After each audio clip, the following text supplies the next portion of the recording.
Chapter 1294, The Dance of Origins compared to Yunshi's cautiousness after learning his lesson. Cassina the battle god is truly skilled and fearless, or you could say fearless of the heavens and earth.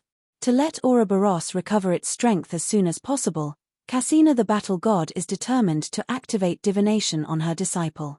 This time, the highest reward of the Red Heart Queen's masquerade is a must-win for her. Lady's charm? That kind of thing is very simple. She is super confident in her dancing. I am Cassina. She is very good at dancing and fighting. So, come and watch me dance. Compared to Ouroboros' drunken and messy state, Cassina the battle god introduced herself simply and directly, without any hesitation. After watching Shea Longness's performance, Ouroboros' performance, and the scores, Cassina the battle god is confident in the upcoming battle. This confidence is built upon her extraordinary strength. She doesn't bother with lies. Cassina. Yunshi almost added the word teacher.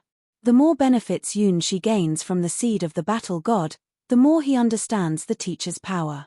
It's a real and continuously growing strength, even the smallest student like him can clearly understand. Carrying the Sand of Time divine sword, Cassina the battle god has embarked on the stage of the battle god's grand martial arts tournament time and time again, facing challenges from various strong opponents from the endless god's domain, and remains undefeated to this day. Becoming a disciple of Cassina the battle god was a great opportunity for Yunshi. If it wasn't for the White Lotus secret treasure revealing the future that Cassina the battle god had prepared for him, he wouldn't have known that Cassina the battle god had taken him as a disciple in order to train him as an opponent. Nevertheless, Yunshi is still grateful to Cassina the battle god because she truly gave him the methods to become stronger and showed him a path towards the legend ranked. If it weren't for the destiny of carrying the Star Child, maybe he would willingly take a walk in the river of time. The future that Cassina the battle god expects is also one of the futures that Yunshi anticipates. It's natural for a teacher to expect their disciples to surpass them. Stepping out of the ordinary small town, Cassina the battle god was the friendliest legend ranked that Yunshi had ever encountered.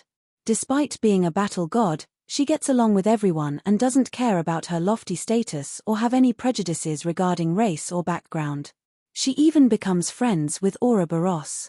Powerful, beautiful, and confident, Cassina the battle god almost meets all of Yunshi's ideal expectations for a teacher except for the demanding training and the trial of the Sand of Time, a millennium trial that is almost unbearable for humans.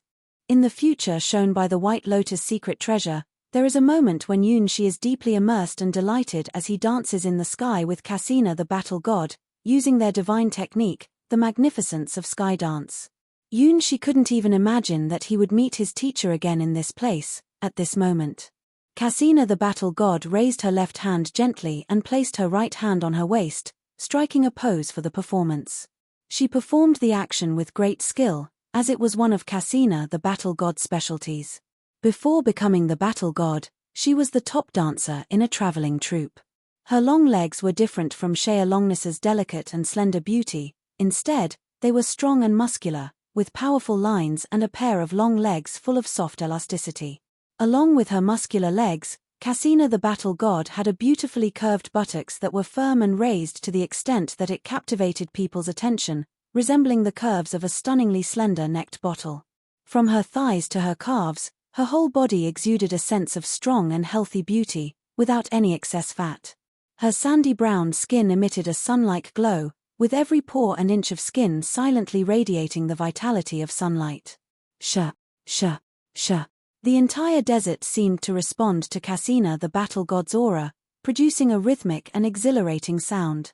Keeping up with the rhythm, Cassina the battle god kicked her right foot, swaying her well-proportioned and beautiful legs in the air, leaving behind graceful curves that extended all the way to her tiny toes, as if her foot was the most beautiful masterpiece in the world.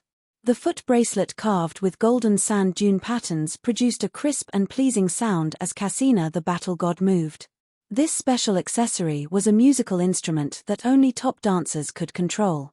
Cassina the battle god, dancing with confidence and captivating charm, exuded an irresistible allure from head to toe. Every gesture, every step, every glance, every look back, was perfect and captivating, without a flaw. Her hands moved with a mesmerizing rhythm, Her waist was unbelievably slender, firm yet flexible. Every twist she made carried an unparalleled allure. And her long and perfectly shaped legs, lifted and extended gracefully, traced out elegant and enchanting curves with each dance move. The most alluring aspect was when she twirled, her bare feet tiptoed, forming enchanting and seductive arcs along with the foot bracelet. It was alluring and indescribably delightful, making people instinctively want to grab those bare feet and engage in all sorts of shameful acts. Gradually, the sound of the desert became more urgent, accompanied by distant thunderous echoes, like the prelude to a sandstorm approaching. In contrast, Cassina the battle god's dance became faster, with spinning movements completely different from the queen's dance of the Red Heart. It was a style of greater speed and explosive power. If the queen's dance of the Red Heart represents the elegant and romantic charm of high society, like a dance of the princess, then Cassina the battle god's dance at this moment was like a wild wind and lightning, carrying the essence of untamed nature. This dance is not performed to seduce or please the opposite sex, but to show respect to nature and to triumph over the opponent's dance. It is a dance of worship. At the same time, it is an extremely advanced martial arts training method that goes beyond the limits of the human body. Only practitioners with the talent of a soft body can bend their bodies to that extent, displaying unimaginable postures. Dance originally emerged as a technique for humans to celebrate the joy of harvest and to worship nature. The dance performed by Cassina the battle god at this moment is the most primitive and sacred part of human dance. After dozens of consecutive spins, Cassina the battle god clasped her hands together, legs close together, and closed her eyes, relaxing her whole body. Chapter 1295, Battle God's Dance in the Void of the Nightmare World. The 12 nightmare sovereigns almost unanimously praised Cassina the battle god's performance. What a beautiful dance! Indeed, Cassina the battle god. The legend that she was a dancer before making her debut in the Battle Gods Grand Martial Arts Tournament is true. I will give a high score. Wait, it seems like it's not over yet. Yes, the first dance of temptation, followed by the dance of sacrifice, are just different stages. The dance is still going on. Boom! The thunder that had been rumbling in the distance finally arrived. Cassina the battle god finally opened his eyes. The final dance of the gods begins. The first stage of the dance of temptation is a human dance, symbolizing humanity's longing for a better future. The second stage of the dance of sacrifice is a hero's dance, representing humanity's awe of natural phenomena such as storms and lightning. In the final stage of the dance of the god of battles, Cassina rarely performs this dance in front of humans, because it truly belongs to the realm of gods. Normal humans cannot watch this dance at all, and they can't even capture the movements of the dancer. They transform their bodies into the earth, into dust, into storms, and into lightning. It's not just about worshipping the gods, but about becoming a god themselves, and even surpassing the gods. Ding! The anklet makes a clear and pleasant sound, indicating that there is a huge creature about to emerge from the desert. It is a legendary creature that comes from the river of time and wanders in the desert. It has a gigantic body, like a whale, but with huge limbs that resemble wings on both sides. It has fierce eyes and an open bloody mouth, and you can see skeletal remains of dead creatures all over its body. People call this ultimate nightmare of the desert the bone whale, which is formed by countless grievances. Its body usually exceeds 10 kilometers in length, and there are even super giant individuals that reach 30 kilometers. It is the ultimate creature in the desert. Ordinary physical and magical attacks are completely ineffective against the bone whale, as it is a creature that exists at the pinnacle of the desert pyramid. It is said that this nightmare creature is formed from the accumulated resentment of countless creatures who died in the desert. The longer the history of the desert, the more powerful the bone whale it gives birth to becomes. Only one bone whale is born in a desert, and it is the ultimate creature that indiscriminately preys on all living beings. People living in the desert often consider encountering the bone whale, along with massive sandstorms and shifting sand seas, as 3 unavoidable disasters. These disasters mean death upon encountering them, and only a few lucky ones can escape alive. Since it is impossible to resist or avoid these disasters, the bone whale eventually becomes a legend and is regarded as an ancient belief by desert tribes. When the bone whale appears, People from desert tribes don't feel surprised but accept their fate of being buried in the whale's belly and becoming a part of the bone whale. I know this. Yunshi looked at the colossal creature rising thousands of meters into the sky from under Cassina the battle god's feet, with its wings covered in countless bones. They appeared clumsy but were actually very powerful, enough to make a creature as massive as the bone whale fly. Cassina the battle god stood on the head of the bone whale and danced again. This time, her dance connected life and death, light and darkness.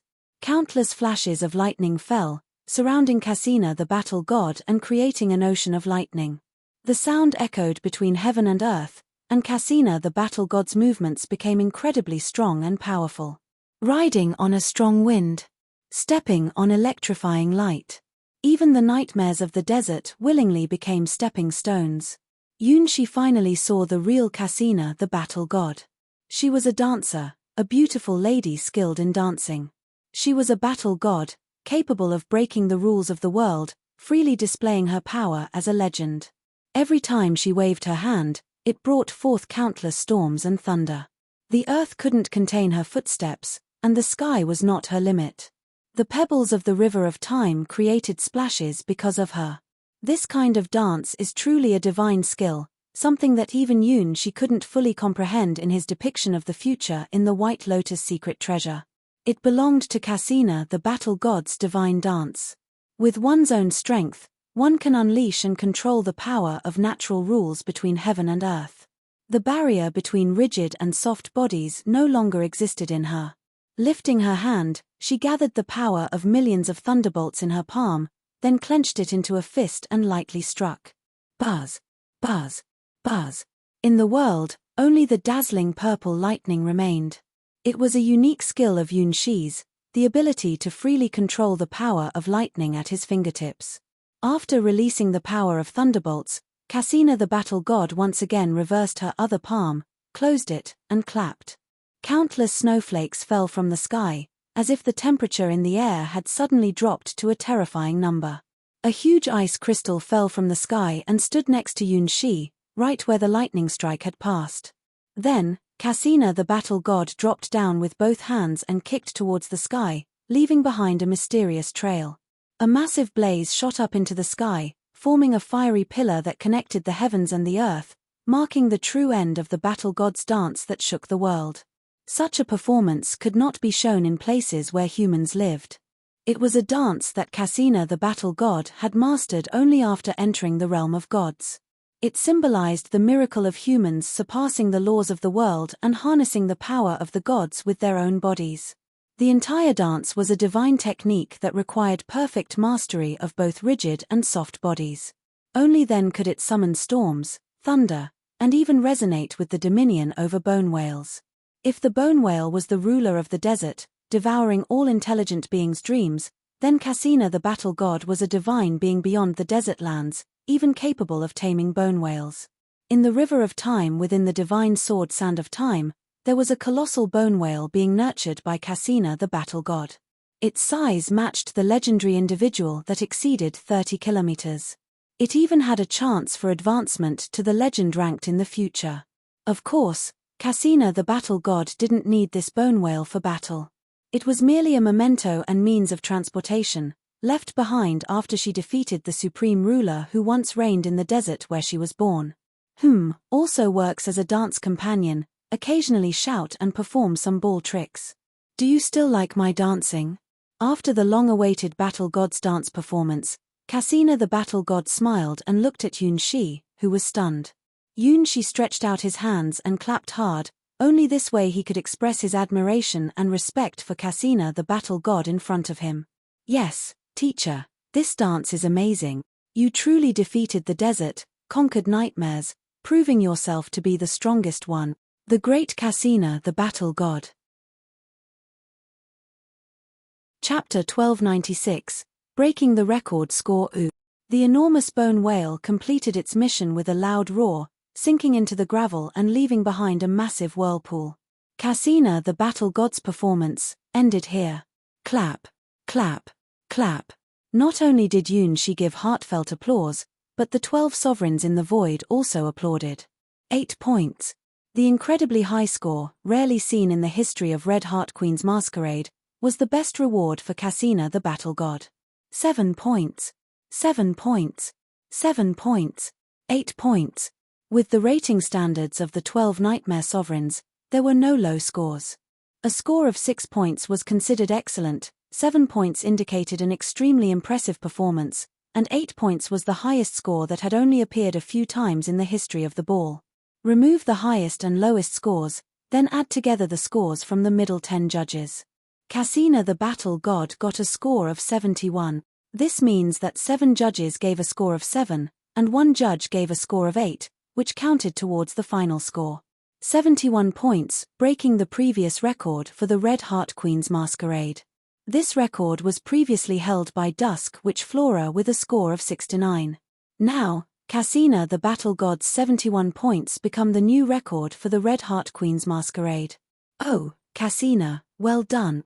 Ouroboros was also amazed and cheered loudly for Cassina the battle god. Not everyone has the qualification to witness Cassina the battle god's dance. Just being involved in the sandstorm and thunder is a disaster unless they have the strength of the legend ranked. This is a true godlike dance, capable of causing celestial changes with its divine-level combat technique. Feels good.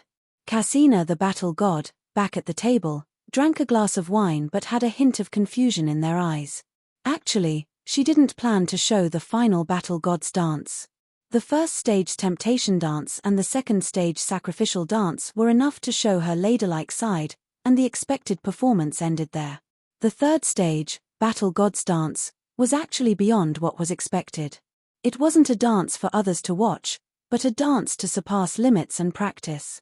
She was actually ready to end it at the second stage, but her wild instincts told her that it wasn't enough. She wanted to show an even more remarkable side. Then, her body naturally started the next stage, even summoning the bone whale from the river of time to dance along. It felt as if there was suddenly an incredibly strong desire to perform and inspiration bursting out. Even for her, battle god's dance was a powerful technique that she wouldn't easily use. It would only naturally occur when her mind and body were perfectly balanced. Rather than a dance, it was closer to achieving unity with the heavens and earth, and dancing together with wind, rain, thunder, and lightning. It was a whim, and maybe that's the only way to describe her battle god's dance just now. She felt that if she didn't perform it, she would be missing something. On the other side of the dining table, Flora stared at Cassina the battle god, who was recovering with a look of intense focus. Careless, too careless. I never expected that the legendary Cassina the battle god could dance with such incredible skill. It was a talent and technique even she couldn't compare to. Whether it was the seductive dance of the first phase, the sacred dance of the second phase, or the battle god's dance of the third phase, they reached heights beyond human imagination. Cassina the battle god was not only the undefeated myth of the battle god's grand martial arts tournament, but also the top dancer in Endless God's domain. In her field, she was invincible. 71 points isn't that much. The Golden Crow Princess curiously looked at Cassina the battle god, sounding confident in her childlike tone. No, this score can defeat over 90% of the goddesses. Flora shook her head. Most goddesses were useless, especially when it came to ladylike manners. They all failed. After all, they are all divine beings, naturally born with breathtaking beauty and radiating with divine aura. They don't have to do anything and countless heroes worship them. Except for a few gods and goddesses related to love and beauty, most of the goddesses have very low scores for gracefulness. Flora effortlessly surpasses them. Flora has absolute confidence due to her innate talents. Flora's score in gracefulness is not low at all, rather, it is very high. Little princess, you don't need to pretend anything, just be yourself according to your own habits. One of the elements of gracefulness is to understand people's hearts and maintain a balance in one's own camp. Just now, Shea Longness was brought into her camp, and now Flora begins to encourage the little Golden Crow Princess who, in her eyes, used to be a thorn in her side. Compared to external enemies, conflicts within one's own camp can be put on hold. When necessary, one can proactively forgive the other party. This is the generous attitude of a graceful lady.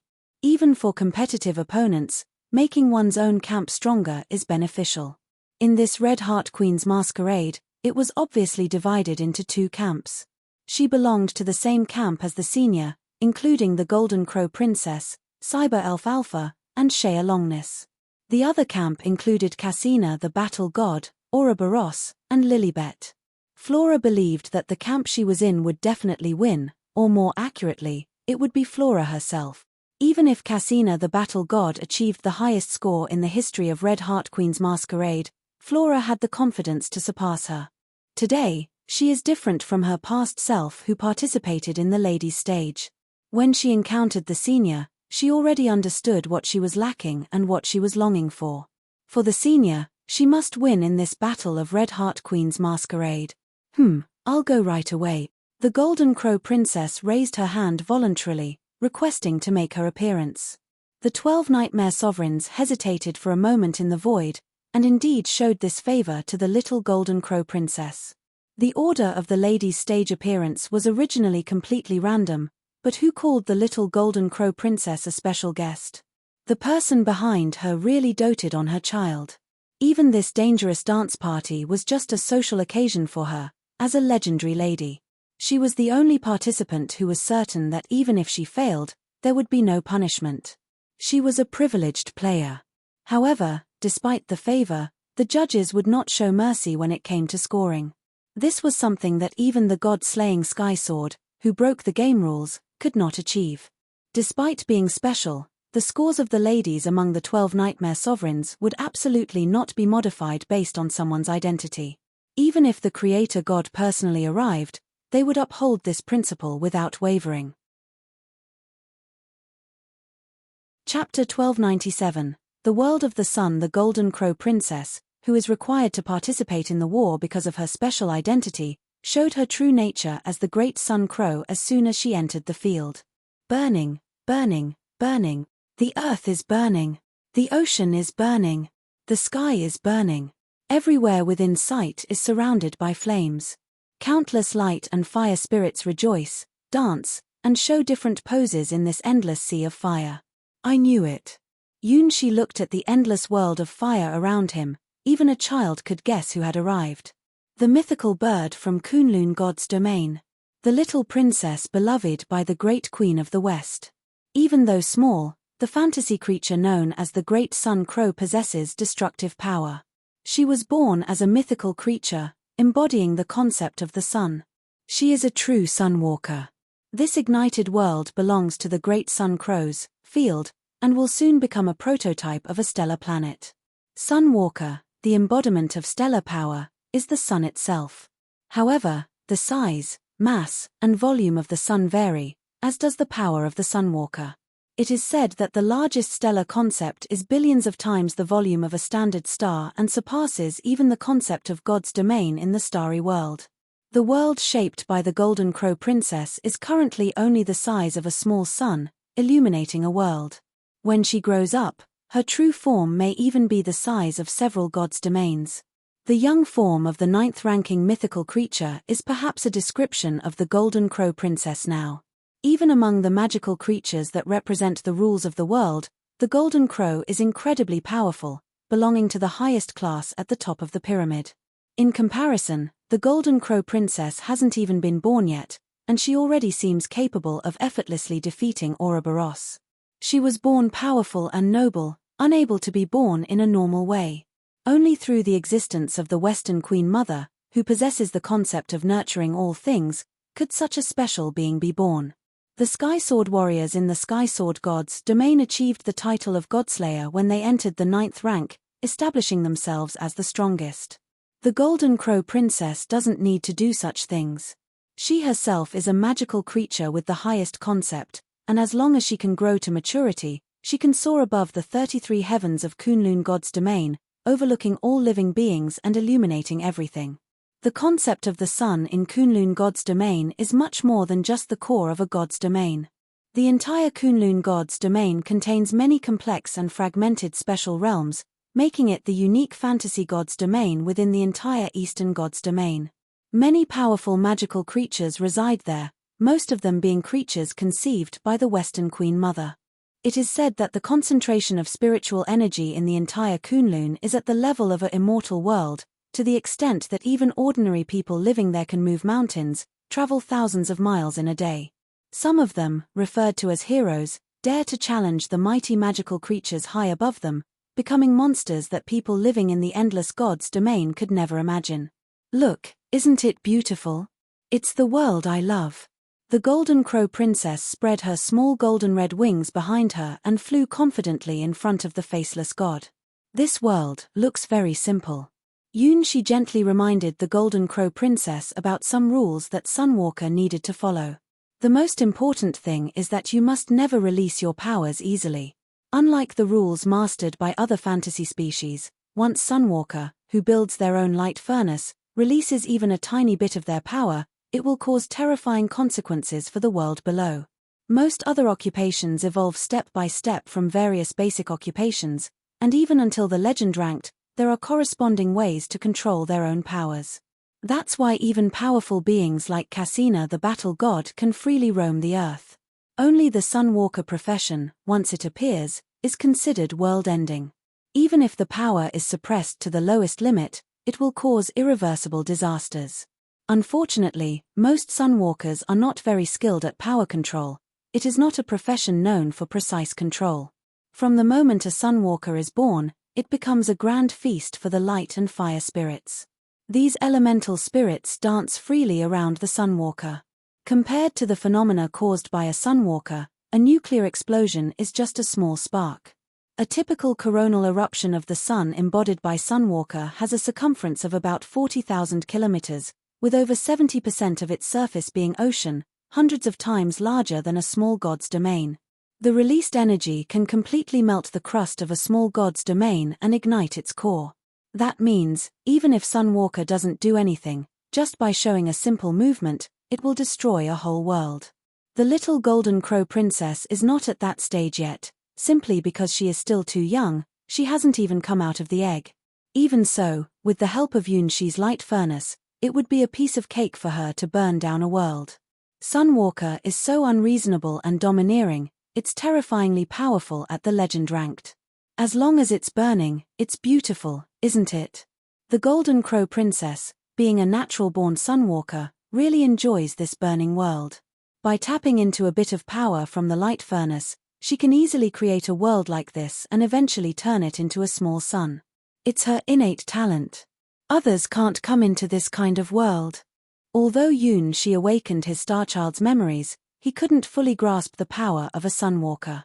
He looked at the golden red elves around him and gave a bitter smile. It's great like this to be able to spend time in a world of just the two of us with the person we love. The most romantic thing is to ignite the void with the person you love. The Golden Crow Princess blushed and thought of the time not long ago when she met him and built the light furnace together.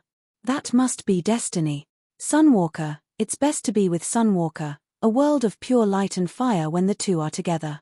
A golden red world, a romantic world unique to Sunwalkers. The scorching, bursting corona, the solar particle storms that cover light-years of distance, that is the time when Sunwalkers have their encounters. The sun god, people often call the embodiment of the sun, even in the era of endless God's domain, people faithfully believe in this concept that is close to the origin of civilization. Compared to the so-called Church of the God of Light, the faith of the Sun God Church is simpler and purer. Because no matter how much time passes, the sun is always there, eternal and unchanged. Compared to the fleeting length of human and even civilization's existence, the concept of the sun, a stellar body that exists in units of billions, is truly sacred and special. Chapter 1298. Creating the sun's method. Love is a burning flame, an exploding sun. The proud Golden Crow Princess showed off her unique way of expressing love to Yunshi, with an excited and radiant look.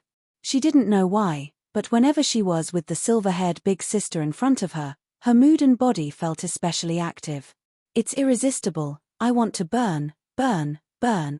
Responding to the Golden Crow Princess's mood, many golden red lights and fire spirits scattered in the sky and earth became even more unrestrained. Bursts of flares exploded one after another, forming golden red mushroom clouds.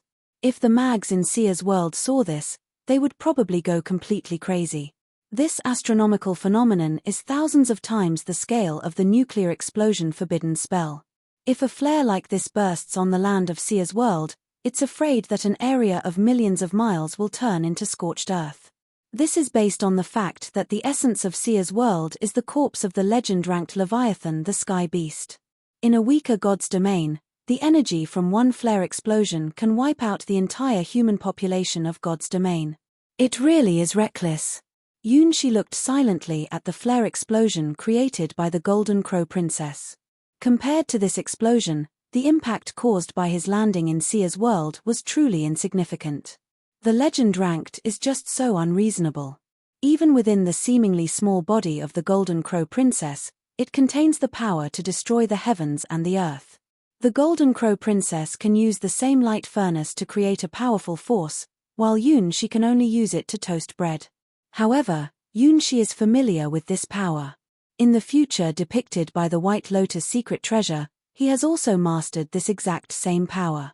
Like the Golden Crow Princess, he transforms into the sun, spreading endless light and fire wherever he looks. He and she dance together in the sky, illuminating everything. That is the future of the Sunwalker, where there is another sun that can withstand the sun's temperature. Even more, the two suns can merge into one, inseparable. Perhaps that is the future the Golden Crow Princess desires. Although she is still young, she is a divine fantasy creature, and under the protection of the Queen of the Western Kunlun God's domain, she has infinite time to grow. Her future is filled with endless brightness. Alright, I'm going to start too. After watching Shea Longness and Cassina the Battle God's outstanding performance, not counting Ouroboros, the Golden Crow Princess also felt motivated.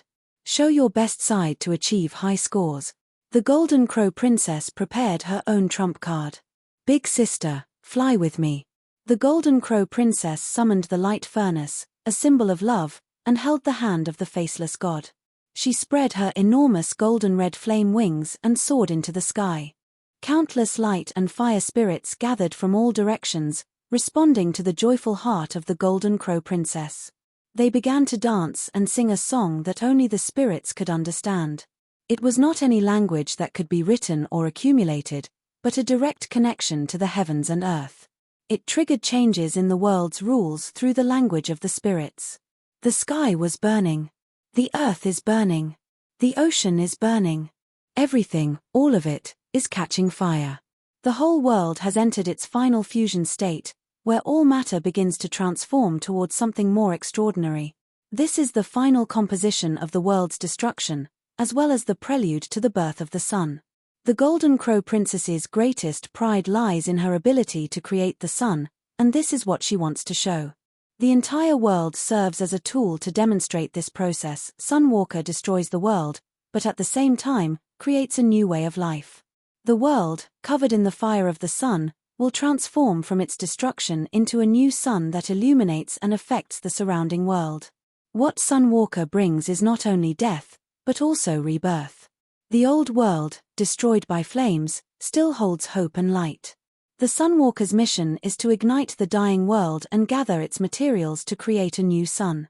The destroyed world turns into a sun, radiating light and heat to the surrounding dark and silent planets, creating opportunities for new life. This is one of the purposes of the Sunwalker's existence. The arrival of the Sunwalker in the old world means the end of the world, but for other worlds, it represents a new hope and possibility.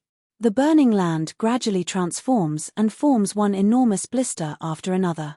Inside each blister are countless golden red flames, the sunfire released by the Golden Crow Princess, the culprit behind the world's destruction. There are no living intelligent creatures in this world.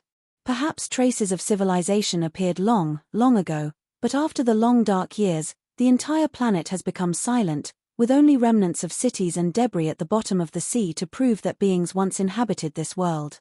However, all of this is about to disappear. The Golden Crow Princess lit up the world to show her love. All traces of civilization have been burned away, and the land and oceans have turned into large golden red bubbles, filled with the substance that will form a new sun. Love means moving forward with courage. The Golden Crow Princess raised her little hand confidently, pointing at the golden red bubbles that covered the entire world. The light furnace started to ignite. 3, 2, 1. Countless feathers turned into golden red streams of light that pierced through the world, like popping bubbles that penetrated the already evolved golden red bubbles. The world exploded. One after another, golden red bubbles formed, creating a destructive flow of light. All the substances turned into gas at temperatures of millions or even higher, continuously triggering a chain reaction. This was the moment of the sun's birth. This was the complete destruction of the old world and the instant of the new world's birth. Even the 12 nightmare sovereigns couldn't take their eyes off this evolution process. It was an extremely rare natural phenomenon, rarely observed even in the long life of a nightmare sovereign. Only beings like the Sunwalker, who possessed the legend ranked, could achieve such a feat compared to the straightforward destruction of stars, 10 stars, or 100 stars with the god-slaying sky sword. The complexity here reached unimaginable heights. Destroying the world was a simple matter for beings of the legend ranked. Even the Ouroboros, the renowned shame of fantasy species, could accomplish it. However, most gods couldn't achieve the transformation of the world into a completely new state after its destruction. The method of creating a sun can be said to be a privilege of the legend ranked, the Sunwalker. It is also the fundamental reason why they are regarded as the sun god. Billions of flowing lights passed by the faceless god, releasing a powerful storm of particles that could destroy the heavens and the earth. Among them, countless black spots were mixed in. The entire old world was completely ignited and exploded, but it was not just a simple matter of bone-shattering. It was producing magical transformations. The entire world's matter is evolving towards a higher level. The original form of the planet is expanding while also shrinking. Inside the star's core, a massive spherical object is formed. It is the core of the sun, experiencing many unobservable phenomena.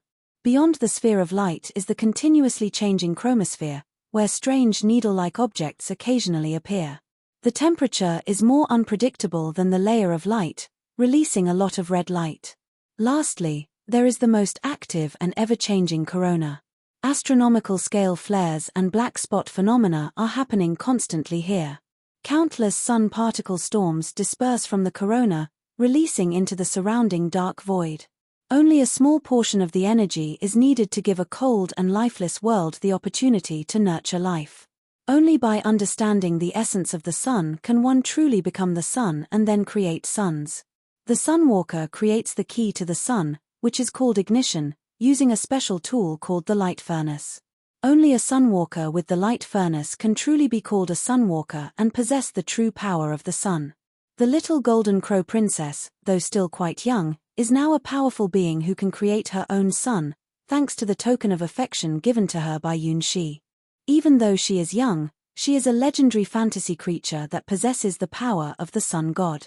When her wings grow, her true form will cover countless realms within God's domain, extending her influence beyond its boundaries, even reaching into the distant dark void. God's domain, a world inhabited by intelligent beings, is only a small part of the entire starry sky in endless God's domain. Looking at the entire sky, endless God's domain is merely a network of small dots connected by star bridges. Compared to the vastness of the starry sky, even endless God's domain, with its countless connected realms, is insignificant in the dark void. The vast empty space beyond God's domain, with billions of lifeless planets, is the true starry sky. Even within endless God's domain, there are still over 99% unexplored realms, with only 1% being the known civilizations. In this way, the ability possessed by the Sunwalker, who can create their own sun, is crucial for the entire endless God's domain. Only the Sunwalker can choose the right position to ignite desolate planets and transform them into the beginning of God's domain. Not all stars can become the concept of a sun.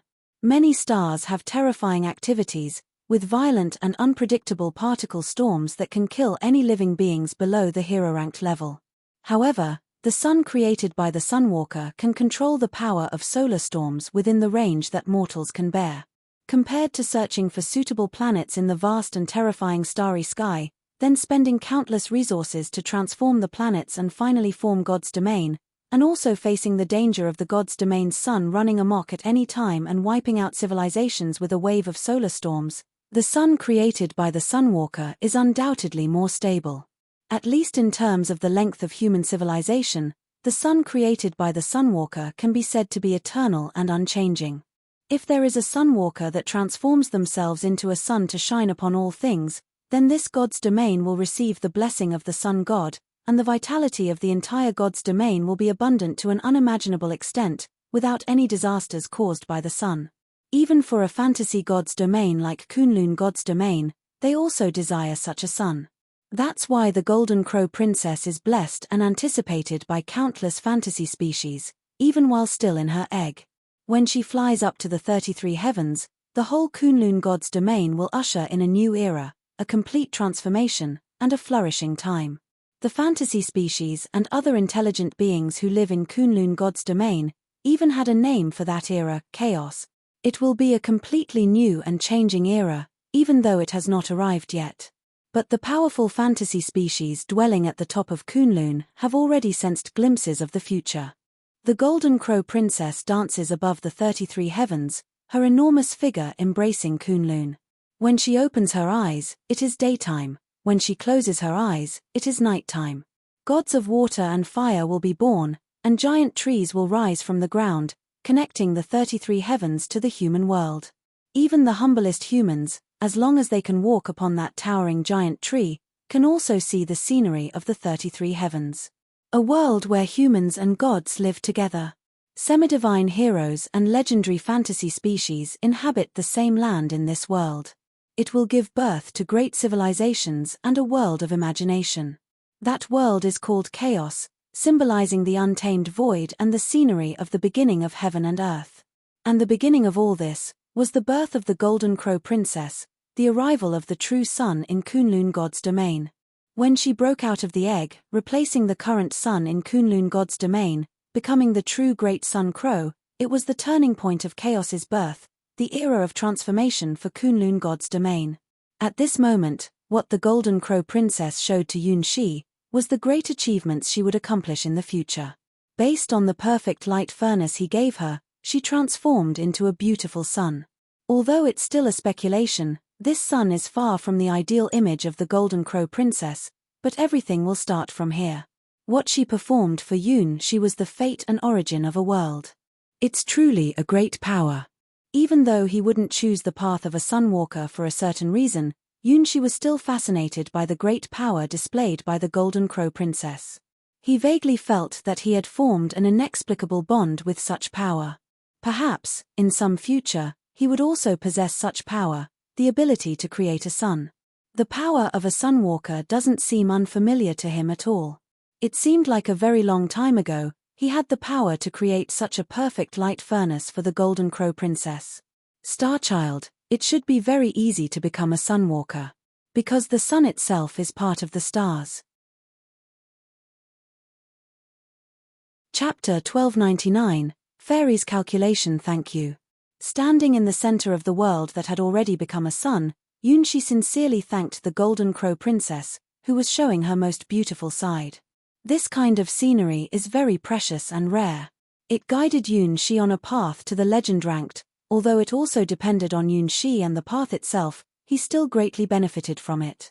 Unlike the 12 nightmare sovereigns watching from the void, Yunxi truly had the possibility of becoming a sunwalker.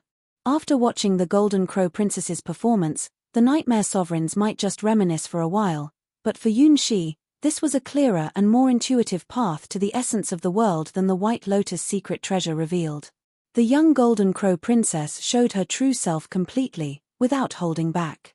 Perhaps this is the unique innocence of children, such purity without expecting anything in return. Hee. Being stared at by Yunxi, the Golden Crow Princess laughed a little embarrassedly. In the emptiness, the great wills from Nightmare World were also satisfied with the performance of the Golden Crow Princess. Impressive little lady, a promising future, 6 points. I think 7 points is a good score. Considering the future potential, I am looking forward to the next Red Heart Queen's masquerade, 6 points. With her protection, she may have multiple opportunities to perform like Flora, 6 points. This Red Heart Queen's masquerade exceeded the expectations of all the judges. 60 points. This is the final score given by the 12 judges to the little Golden Crow Princess from Kunlun God's domain. It has always been an excellent score in the previous Red Heart Queen's masquerade. In some past dances that Dusk which Flora didn't participate in, this score could even win the championship. It shows that the judges have a unanimous liking for the Golden Crow Princess. This score is not because of the influence of the Empress of the Western Queen, but the real score obtained by the Golden Crow Princess through her outstanding performance. With the extremely strict scoring criteria of the 12 Nightmare Sovereigns, 60 points can be considered as surpassing the majority of female deities and fantasy creatures in the Endless Gods domain, placing her in the top tier of the entire Ladies' World pyramid. 60 points. That's too low. The Golden Crow Princess puffed up her cheeks and looked somewhat annoyed at her final score. No, this is a high score. Congratulations, little princess. Even Flora didn't expect to have such a dark horse on her side. Scores that are above 60 are considered winning scores in the trial of the Red Heart Queen's masquerade. The trial consists of 3 rounds, and even she cannot guarantee that she will score above 60 every time. Of course, when she doesn't get a score above 60, the performance of other contestants is even worse, with just a few points in comparison. The Nightmare Sovereigns responsible for scoring never show any mercy to anyone, not even to the Sky Sword, who possesses the power to kill gods. If they decide to give a 0, they won't hesitate. The scoring system deducing. After observing the performances and scoring data of the first 4 contestants, Cyber Elf Alpha's data model in her eyes is almost complete. Although she cannot see the Nightmare Sovereigns responsible for scoring in the void, a system that can determine valid scores has already been deduced by the planet's quantum computer teams. By combining the performances of the first 4 contestants, certain key words have been identified. Even though none of the 12 judges have made an appearance, Cyber Elf Alpha has already figured out some of the judges' unique preferences. Girl. Prime number. Pure.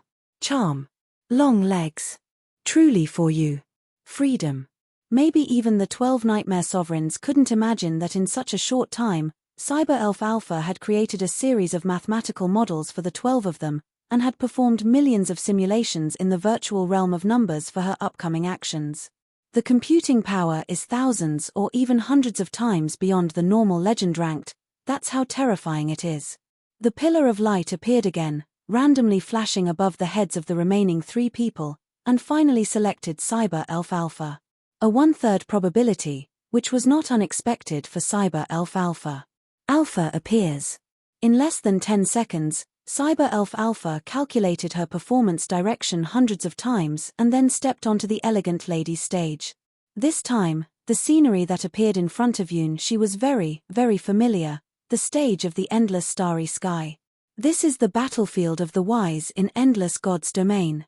Divine beings of wisdom. High monks of great virtue. The wise who pursue the truth of the world. And, the almost invincible Cyber Elf Alpha. After its official opening, it attracted a large number of players of the legend ranked. From beginners to high-level chess players, they were all fascinated by the starry sky chessboard, which contains the mysteries of endless stars. I like playing chess. Cyber Elf Alpha floated on the stage symbolizing the highest wisdom of Endless God's domain, slowly expressing her thoughts. Sincerely, even if she looked a bit messy like Ouroboros, she was not disliked by the judges, Nightmare Sovereigns. So, she actually got a good score. Even though she had the lowest score, she still had her own charm. Then, what advantages does Cyber Elf Alpha have on her side? She is not good at dancing, nor does she have any special traits like sheer longness or the Golden Crow Princess. What kind of performance does she need to show her own charm? There are no other answers, she just needs to show her true self. What a beautiful underwater world. Yoon-shi looked at the familiar chessboard around him, and his softest part of the heart was quietly touched. This is where he changed his own destiny. If it weren't for this place, he probably would never have encountered so many legends. Although he could only feel the existence of others through the chessboard, playing against opponents like Cyber Elf Alpha, Jewel Princess, the God of Wisdom, and Moha Mystery on the Starry Sky chessboard made Yoon-shi enjoy playing chess very much.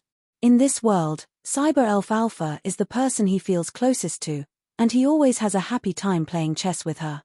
Here is the ultimate answer I am searching for. Cyber Elf Alpha stared at the faceless god opposite her, giving herself a command. For now, bring this goal to her final opponent.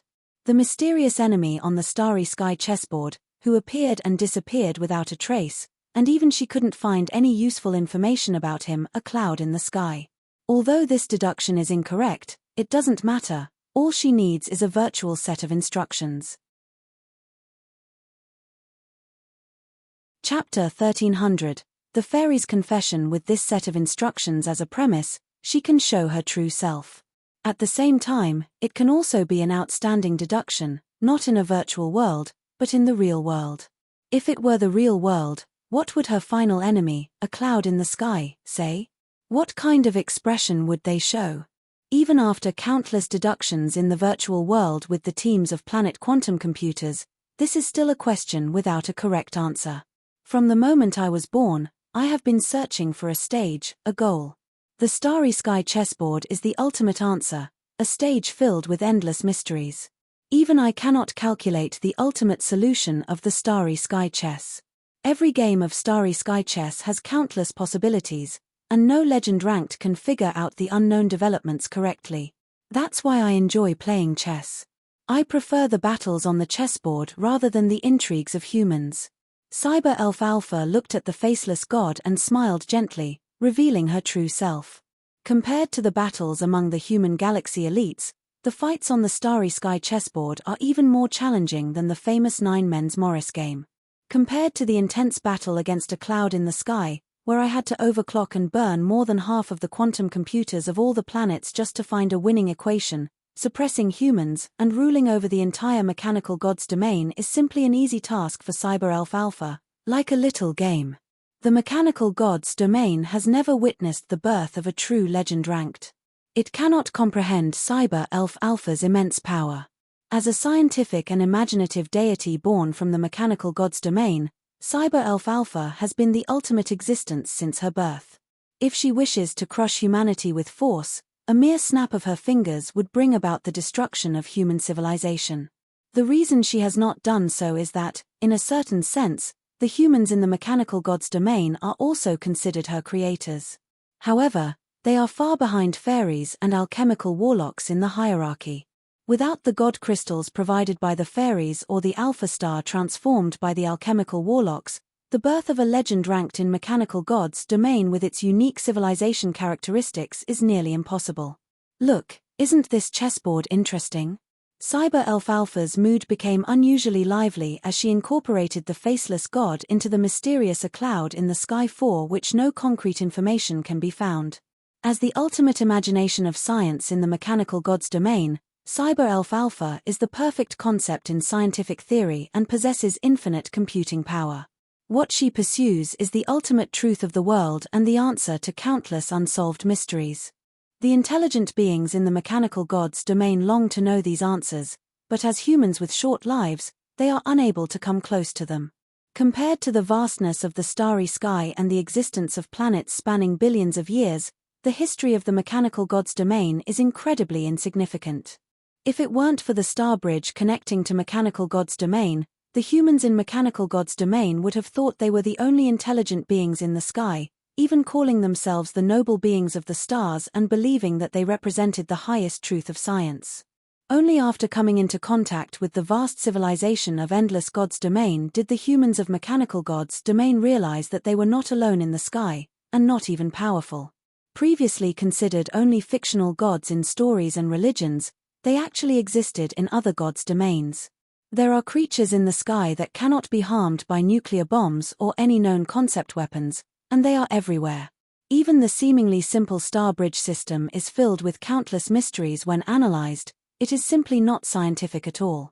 This is unrealistic. Reality should not be like this. It is the instinctive fear of the noble beings of the stars in mechanical god's domain after being connected to the star bridge.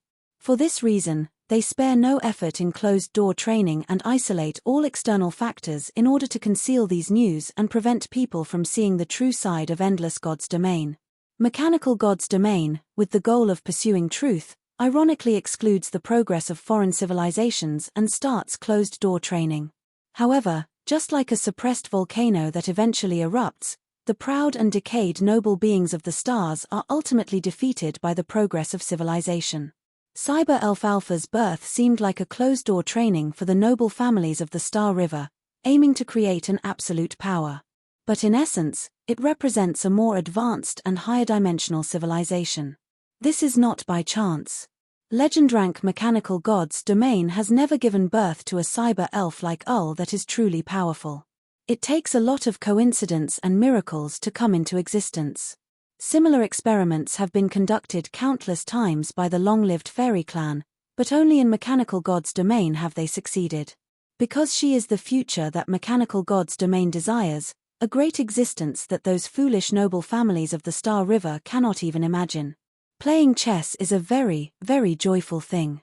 Every time I encounter a different opponent, I can obtain different data. The more data I collect, the closer I get to the truth. There is no need to conceal my purpose, nor is there a need to hide anything. Cyber Elf Alpha always dominates on the starry sky chessboard, never showing mercy. It is a recognized personal style by all star chess players who have played against Cyber Elf Alpha. However, there are many star chess players who want to play chess with Cyber Elf Alpha every day. Even though they will be defeated by Cyber Elf Alpha in chess, they can still have a clearer understanding of the mysteries of the starry sky chessboard. The more Cyber Elf Alpha defeats them, the more crazy they become. Even though their blood vessels burst and they have heart attacks with every game, they just can't stop. These people are beyond help. The starry sky chessboard contains countless rules and variations, which become even more fascinating in higher-level chess games. Just like the game of star collapse between Cyber Elf Alpha and a cloud in the sky, which is known as one of the divine battles on the starry sky chessboard. It was only when the starry sky chess master A Cloud in the Sky unleashed the power of star collapse that other star chess players realized that starry sky chess could be played like this, in such a way. If it weren't for the elusive starry sky chess master A Cloud in the Sky, there would probably be a long list of star chess players who want to play against him. Inside, there are many powerful players of the legend ranked from Endless God's domain. You're very strong. Why can you be so strong? How many times stronger is your computing power compared to mine? How can we figure out the answer like that? Cyber Elf Alpha blushed a little on her cheeks and looked at Yun Shi, who looked completely confused. Yun Shi felt a little afraid. Chapter 1301, The Qualification of Creation. No, it's impossible to be recognized.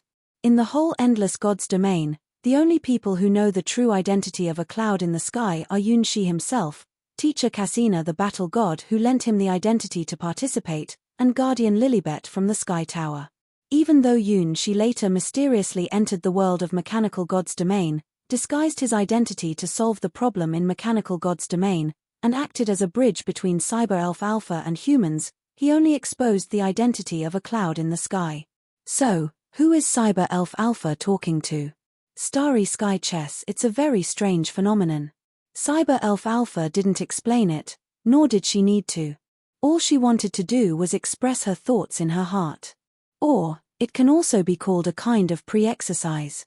Even with such massive computing power, she couldn't find any trace of a cloud in the sky on the starry sky chessboard.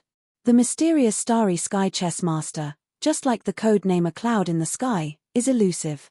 Nobody knows what race he belongs to or why he has such exceptional chess skills. Because of his way of playing chess, the opening move Qianyuan, which was originally seen as a losing strategy, is now being studied tirelessly by all high-ranked star chess players. Every starry sky chess score left by him has been reviewed countless times by these chess players. Due to the unique nature of starry sky chess, the scores can only be used as a reference.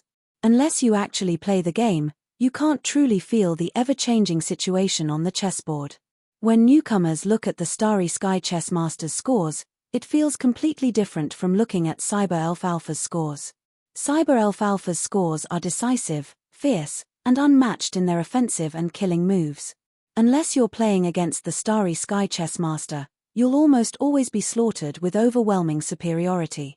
Even chess players who can't even make it to the lowest rank can feel the terrifying suppression when they look at Cyber Elf Alpha's scores, giving them a chilling shiver down their spine. You can't win, absolutely can't win. Cyber Elf Alpha's advantage is to crush you from the beginning until the end, without even giving you a moment to catch your breath. In comparison, most of the time the Starry Sky Chess Master's scores look simple, and sometimes they even give you the illusion I can also win. More than one person has this feeling, it's actually many people who have experienced it. If you only look at the chess moves, a lot of people can't tell who the Starry Sky Chess Master is. Because when he plays against someone in the beginning, it seems like both players have an equal chance of winning, or even sometimes it looks like he's at a disadvantage. Starting with Chen Yuan, giving you a big gift from the beginning, this is probably the only fixed formula of the Starry Sky Chess Master. And as you continue playing, you will realize that you have unknowingly lost. Unlike Cyber Elf Alpha who likes to win quickly, the Starry Sky Chess Master often plays until the later part of the game. It's easy for people to have the wrong impression and think there's still hope in this game. In reality, there is no such thing. Many star chess players have realized after analyzing their games multiple times that they had already lost in the middle of the game, and the later part is just a waste of time.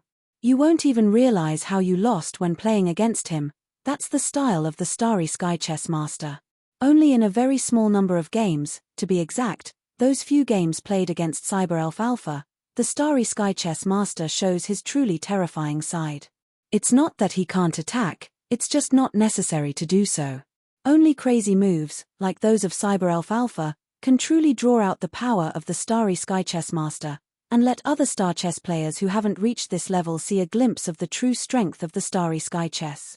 That was a disaster so terrible that even the stars could collapse, and even someone as powerful as Cyber Elf Alpha was pushed to the brink of collapse. Remembering that game, Cyber Elf Alpha's cheeks flushed once again. I used to think I was the strongest in Starry Sky Chess, capable of defeating all opponents. But I was wrong. Starry Sky Chess is not just about winning through calculation power, there are more complex elements involved. Having higher calculation power is one way to victory, but not the only way. I think I need more unknown fields to expand my database and understand more rules. Like this. Cyber Elf Alpha stretched out her small, white hand and snapped her fingers. In the starry sky, beautiful and enchanting figures began to appear one after another. Behind them, there were huge and beautifully designed planets. Each planet was surrounded by numerous synchronized orbit satellites. In space, there were enormous mirrors reflecting the brightness of the stars onto the ground. The planets were transformed by Cyber Elf Alpha with an unparalleled sense of order. In addition to the original lava power plants, new solar wing systems and quantum satellite connection points were added. The color eternal blue. The color eternal red.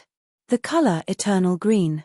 The group of planets' quantum computer systems, each with the codename Eternal, formed a new sequence, categorized by their favorite colors. The idea of having 180,000 groups of planet quantum computer systems was not a whimsical fantasy, but a great plan that Cyber Elf Alpha was truly pushing forward. Continuously adding planet quantum computer systems to increase their computing power limit.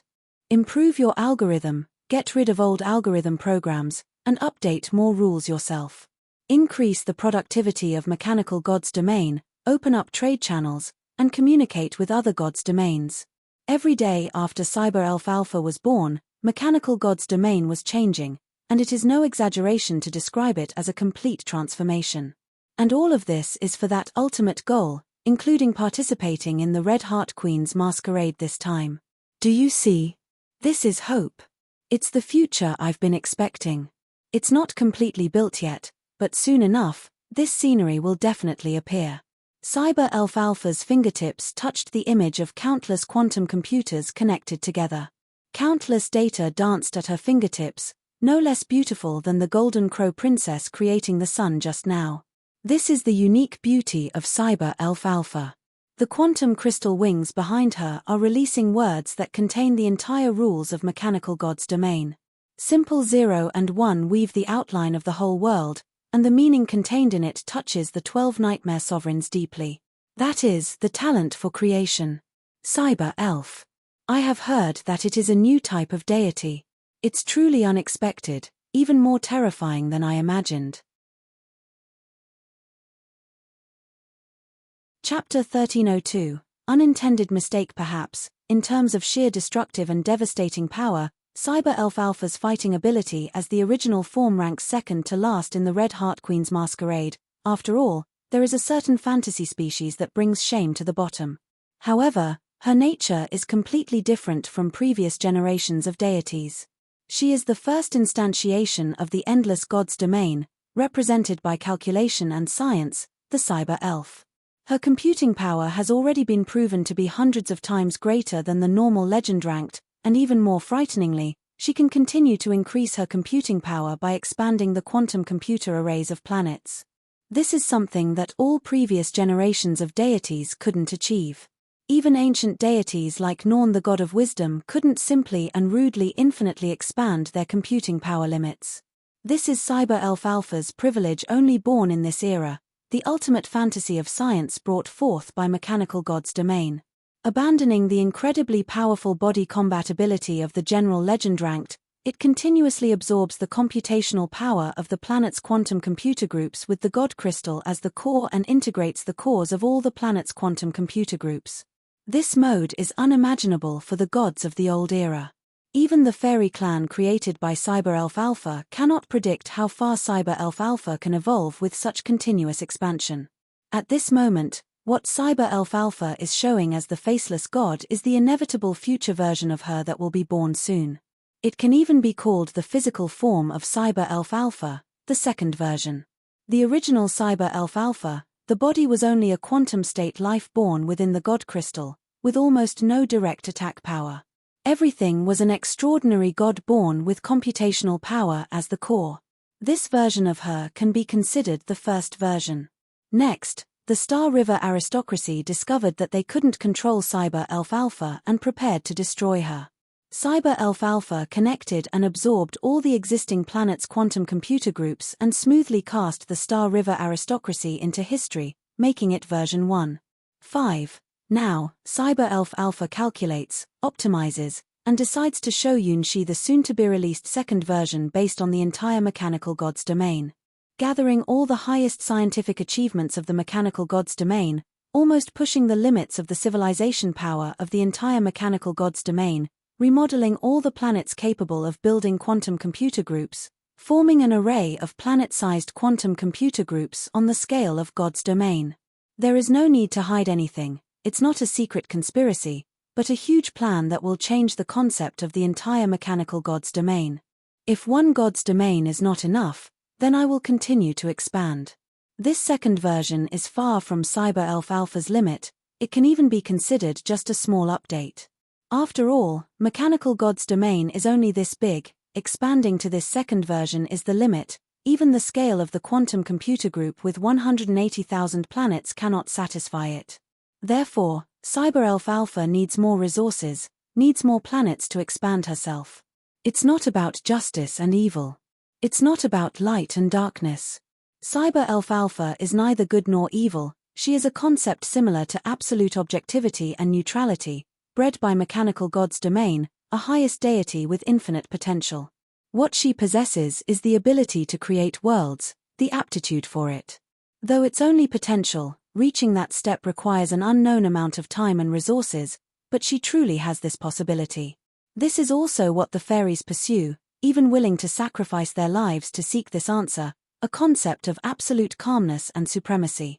Cyber Elf Alpha, she is the most successful creation of fairies and alchemy warlocks. Her birth represents a huge change in Endless God's domain, and many people have noticed this. In order to replicate her success, more than one legend-ranked individual has fought over the already extremely rare God Crystal. This special crystal that appeared only after the twilight of the god's battlefield is now a highly sought-after super resource in the eyes of major forces. According to the fairies' expectations, Cyber Elf Alpha, born from the God Crystal, should be completely calm and naturally unaffected by anything, a supreme being with the potential to reach the level of creation. No one would have expected that someone could defeat the supposedly invincible Cyber Elf Alpha on the starry sky chessboard. This is an extremely unlikely event that even the fairies cannot predict, and can even be described as a random occurrence with zero probability. Even the fairies themselves, including the 9th-ranked mythical fairy, cannot defeat Cyber Elf Alpha on the starry sky chessboard. With hundreds or even thousands of times the computational power of the legend ranked, how could Cyber Elf Alpha possibly lose at chess? Even if she played chess with all the best players in Endless God's domain, she would still win against everyone without even trying. The immense advantage in computing power is reflected on the starry sky chessboard, like the difference between an elephant and an ant. How could she possibly lose? With the help of the legendary star chess player from Endless God's domain, Cyber Elf Alpha could perfect her divine identity. Absolutely invincible. Extraordinary and eternal.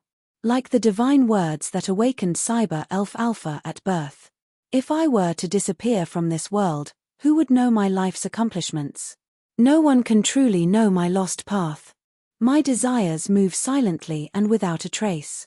If I disappear, nothing can stop it, but my journey cannot be blocked. Disasters come, endless and unstoppable.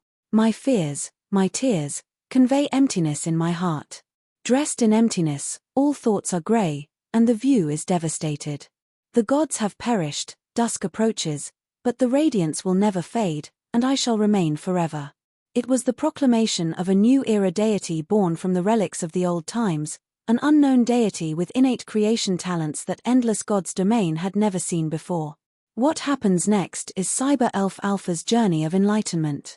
With absolute overwhelming dominance, she defeated all opponents, only a step away from shaping an absolutely transcendent and flawless divinity. Until she met that person. Just like a fateful encounter, from the very beginning of their existence, the newborn deity possessed the potential to shape the world but faced an unexpected failure. The divine being, originally flawless and devoid of negative emotions, experienced doubt, unwillingness, and falling in love. The person who defeated her disrupted the process of her perfect divine embodiment and forever etched his own name into her core. Chapter 1303, The Imperfect Her. Even now, she cannot comprehend how that person managed to do it. Like the countless rules contained within the starry sky chessboard, it is a path Cyber Elf Alpha still cannot decipher. To Cyber Elf Alpha, that person is special, unlike any other legend ranked. That's why she cared so much, going out of her way to do something unnecessary, channeling all the power of mechanical God's domain to expand the quantum computer systems of multiple planets, at any cost. Everything was done for the sake of one person. Regardless of good or evil, but extremely persistent. That person is the figure Cyber Elf Alpha pursues. At this moment, Cyber Elf Alpha briefly projected the figure of that person onto the faceless god using a set of instructions.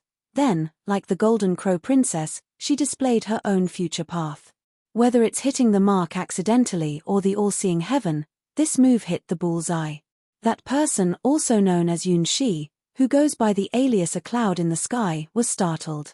As Yun Shi looked at the outline of mechanical God's domain that Cyber Elf Alpha revealed for him, he was just as amazed as Cyber Elf Alpha was at his chess moves. Seriously? Just for a game of chess, it has to come to this extent.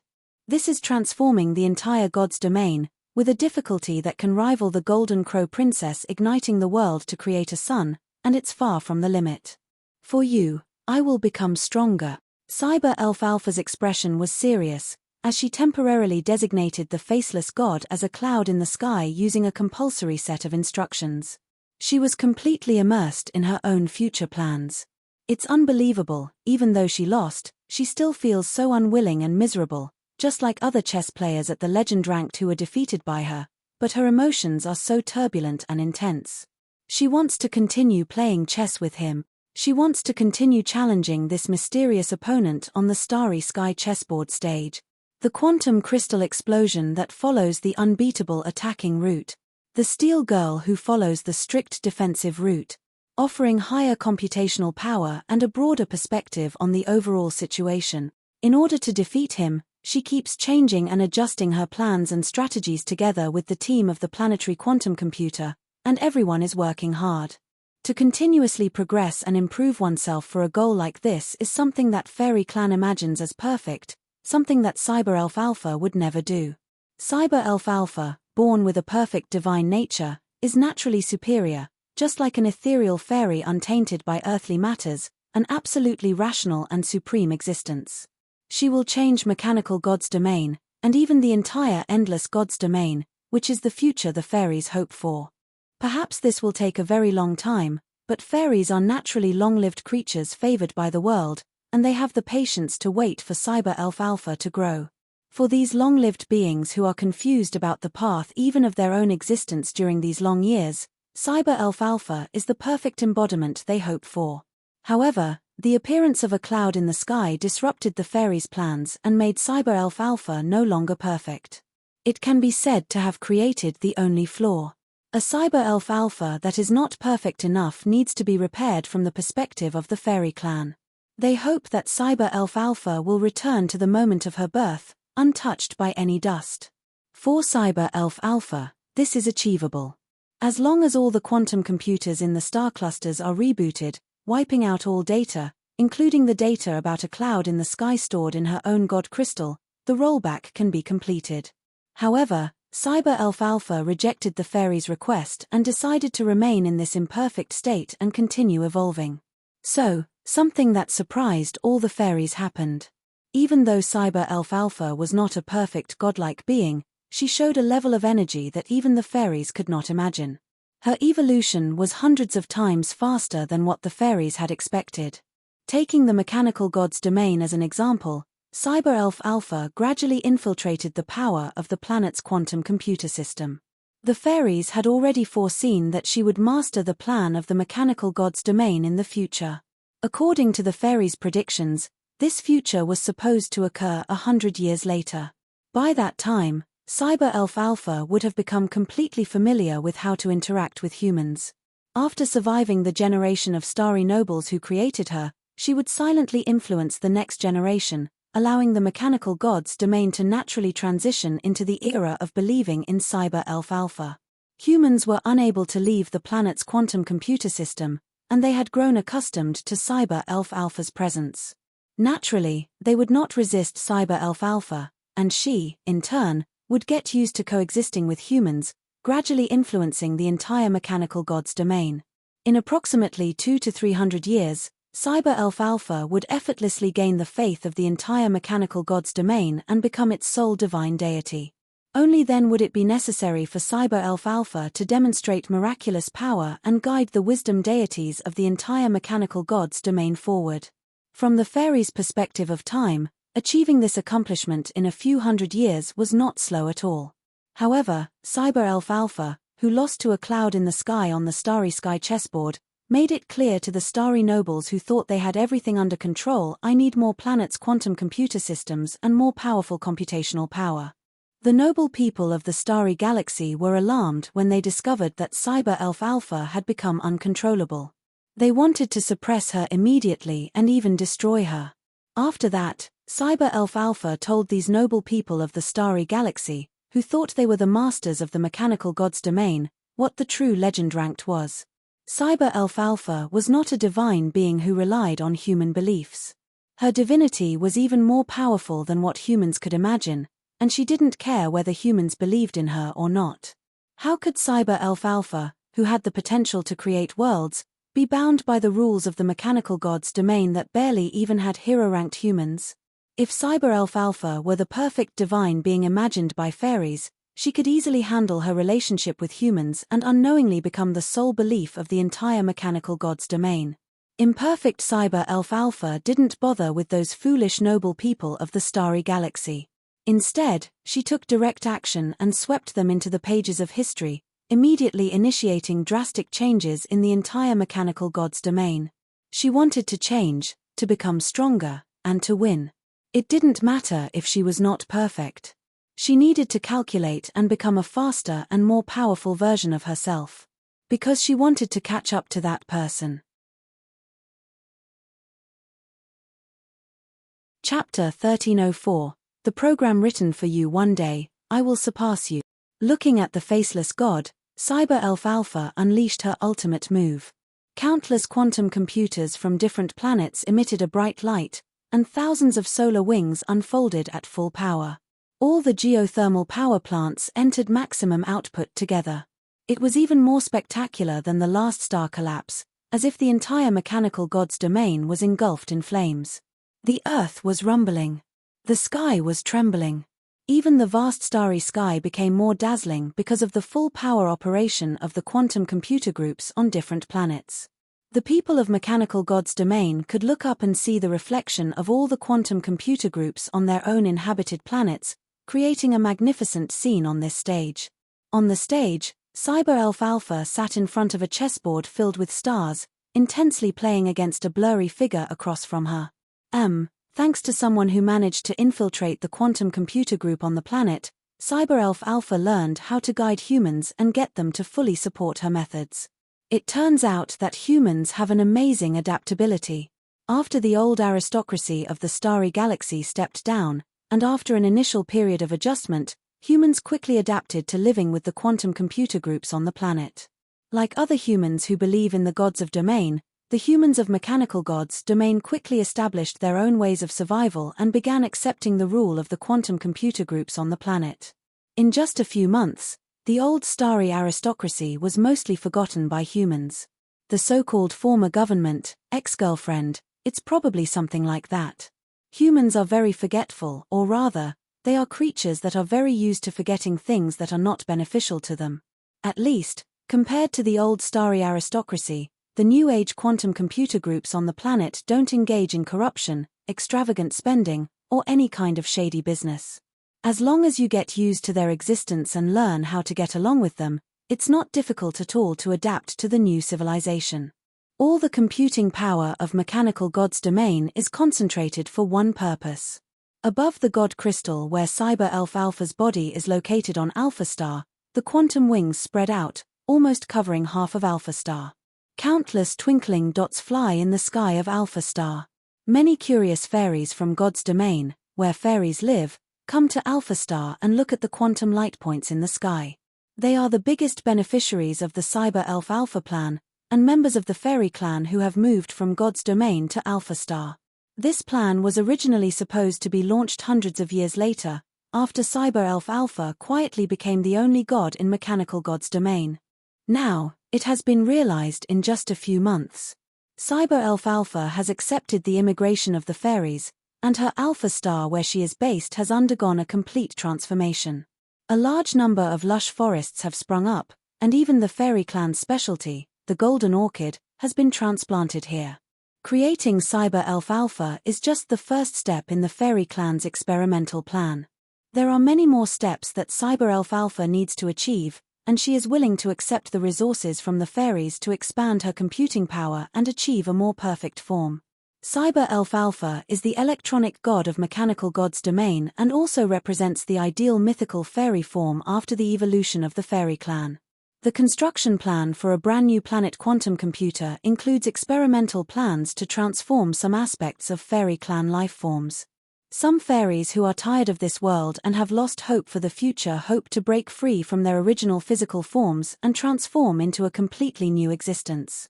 This is Cyber Elf Alpha's special way of expressing emotions through a quantum light screen map that covers the starry sky, bringing her computing power to its highest limit. Eternal blue, eternal red, eternal green. One by one, the personalities of the starry quantum computer groups appear, focusing all their computing power on Cyber Elf Alpha alone. This is their mission and duty. Cyber Elf Alpha doesn't need the power of human faith, but she needs the support of the starry quantum computer groups. She is not alone in the battle.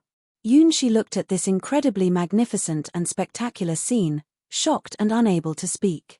Not only Yunshi, but also the 12 nightmare sovereigns in the void were amazed. Such a scene didn't display the devastating power that humans imagine curses to have. Only beings at the level of Nightmare Sovereign can truly feel its shock. Despite being just a prototype, Cyber Elf Alpha unquestionably showed her own potential for the ability to create. This deity is even more outstanding than what the Fairy Clan and alchemical warlocks could ever imagine. The perfect divinity crafted by the Fairy Clan with the God Crystal can only reach the 9th rank. Among all objects that can be used as reference, this is the closest to the concept of perfection. It is based on the Fairy Clan's strongest mythical fairy, a naturally perfect existence.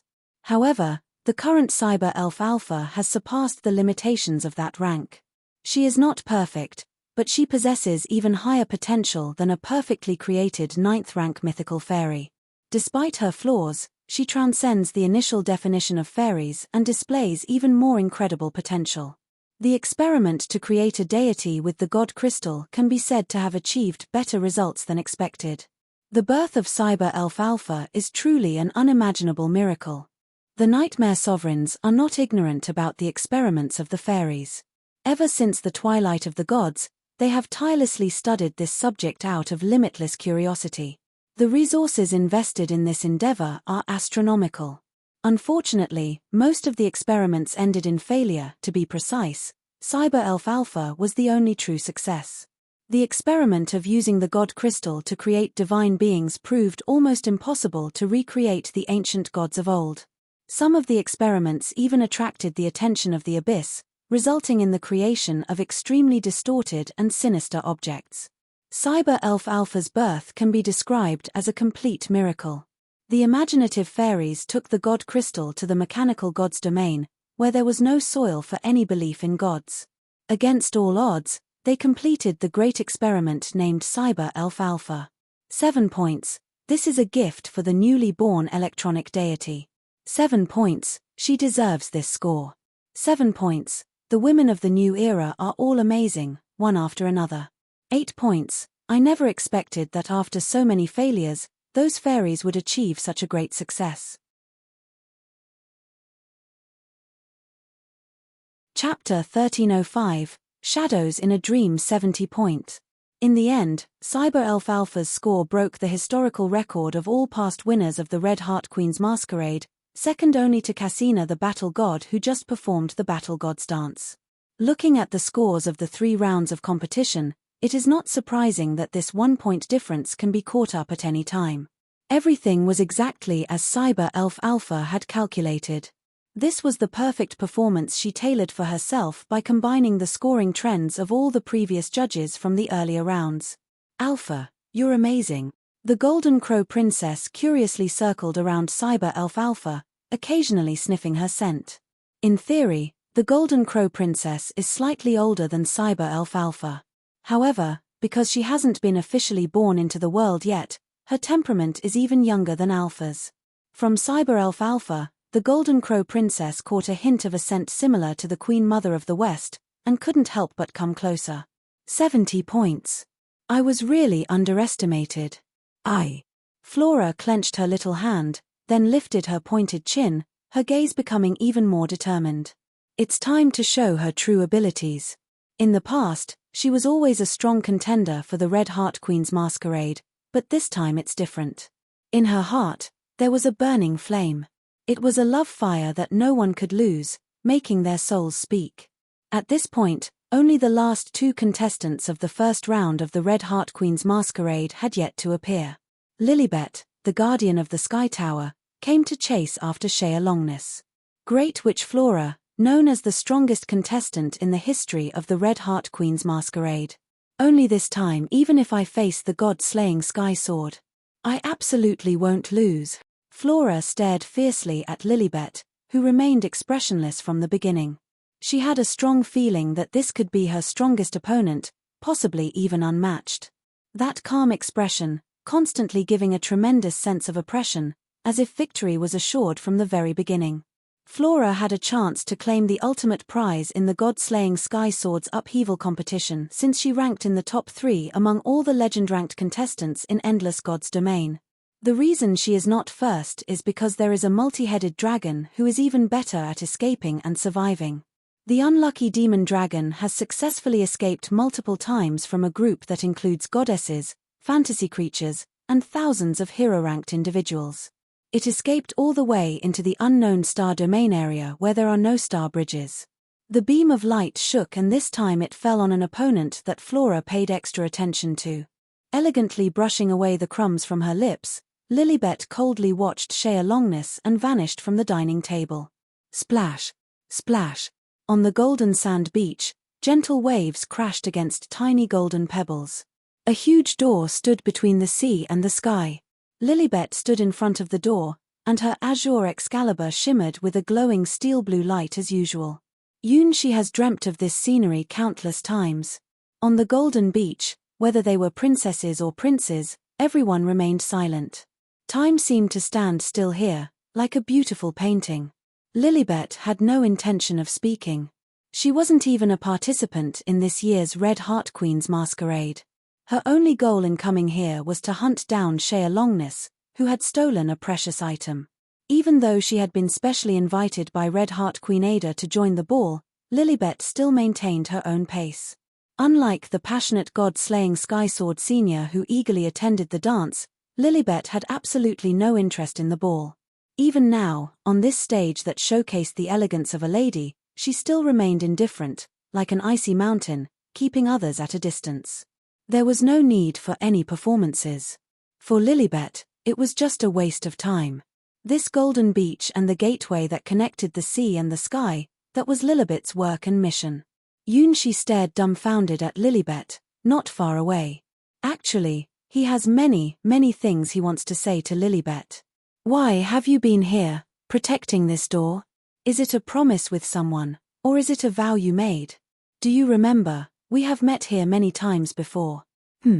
I know you probably don't remember, or maybe it's just a dream for me. Lilibet actually.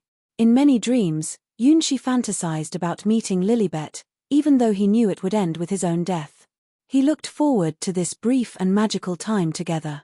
Since the first time he had this dream, he became obsessed with the girl who always appeared on this golden beach. No matter where he entered this dream, he would always come to this beach and meet her. In her dreams, she always looked powerful and beautiful, making people's hearts race.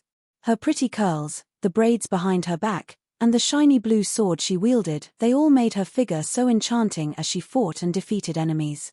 Hero, legend, myth. The more times they met, the more they noticed the shining aspects of her character.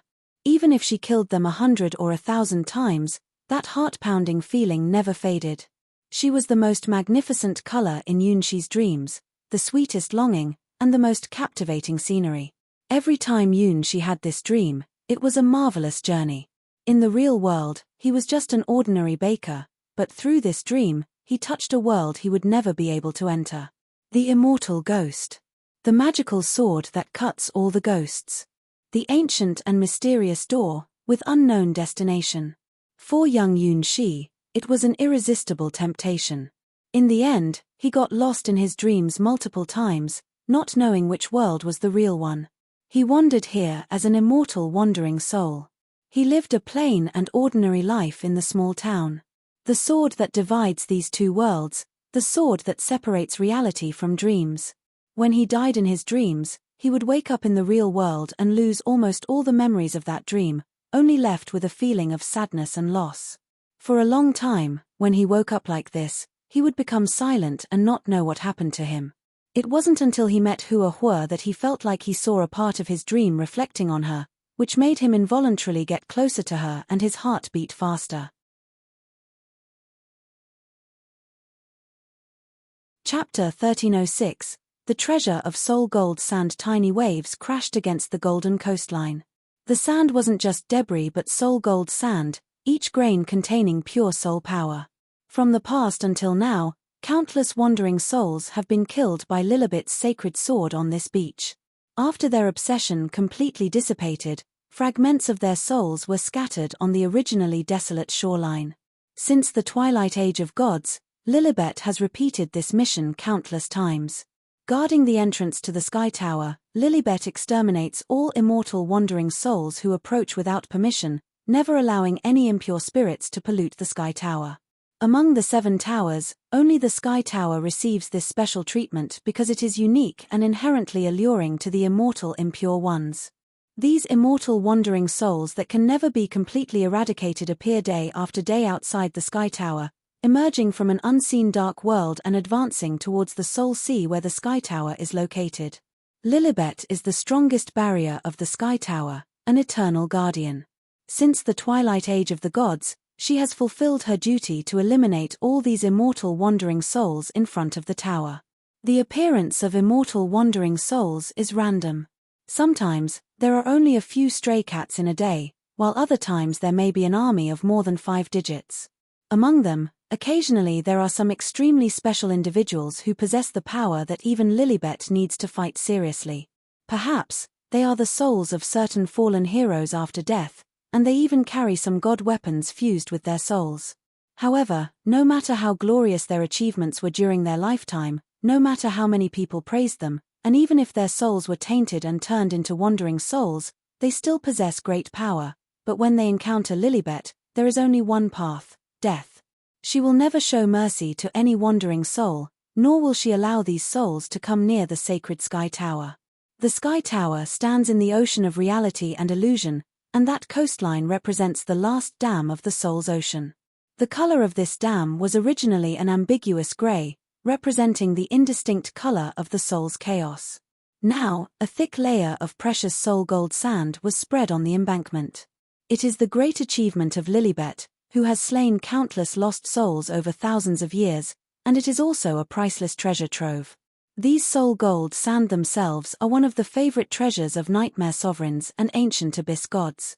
They possess properties between reality and illusion, making them catalysts for various forbidden arts. The value of these soul gold sand cannot be described merely as priceless, especially to the powerful beings of the abyss and nightmare factions, who cherish them as much as world tree leaves. The leaves of the fairy clan's world tree radiate the essence of life. The gravel washed up by the soul sea carries the colors of souls. These are eternal treasures that can be exchanged for items of the highest level, such as the legend ranked in the endless god's domain. They serve as the highest form of currency. However, the creation of soul gold sand is even rarer than that of world tree leaves, so it only rarely finds its way into circulation within the endless god's domain. The golden beach beneath Lilibet's feet can be considered the largest source of soul gold sand in the entire endless god's domain, possibly without a peer. Not to mention, within this thick layer of soul gold sand, there are numerous prototypes of god weapons buried, all remnants left behind by the lost souls slain by Lilibet. To put it simply, Lilibet is one of the richest people in endless god's domain and is the owner of this beach. In the empty space, many nightmare sovereigns couldn't help but salivate when they saw the golden beach beneath Lilibet's feet. Gulp. Honk. Ha. Lilibet may not possess the qualities of a lady, but for the 12 nightmare sovereigns, this scenery of golden sand is the ultimate delicious feast in the world. The texture and shape of this beach. It's absolutely fantastic, the best of the best. Wait. I think I see fragments of a dragon's soul in this sand. That's right, it's the gravel of a fallen demigod. The sword of dark souls. Humans who are alive cannot understand the tempting effect of this perfect soul gold sand on the nightmare sovereign, the temptation of the abyssal old gods. Most of the terrifying beings of the legend ranked can collect soul gold sand, which is mostly inferior products obtained after using certain bloody forbidden techniques. When eaten, it really tastes like a mixture of sand. And the soul gold sand here in Lilibet has been washed by the spiritual soul sea for tens of millions of years, with no trace of impurities, a perfect product. Among them are gravel formed by powerful living beings' soul fragments such as dragons, demons, and fallen demigods. The origin of some gravel was almost about to enter the threshold of the legend ranked before their death, just one step away from transcending the mortal world and reaching the realm of eternity. Some are simply crystallizations formed by the fragments of fallen deities. For the rulers of Nightmare World, this is truly the most beautiful scenery in the world. Unfortunately, they cannot enter here.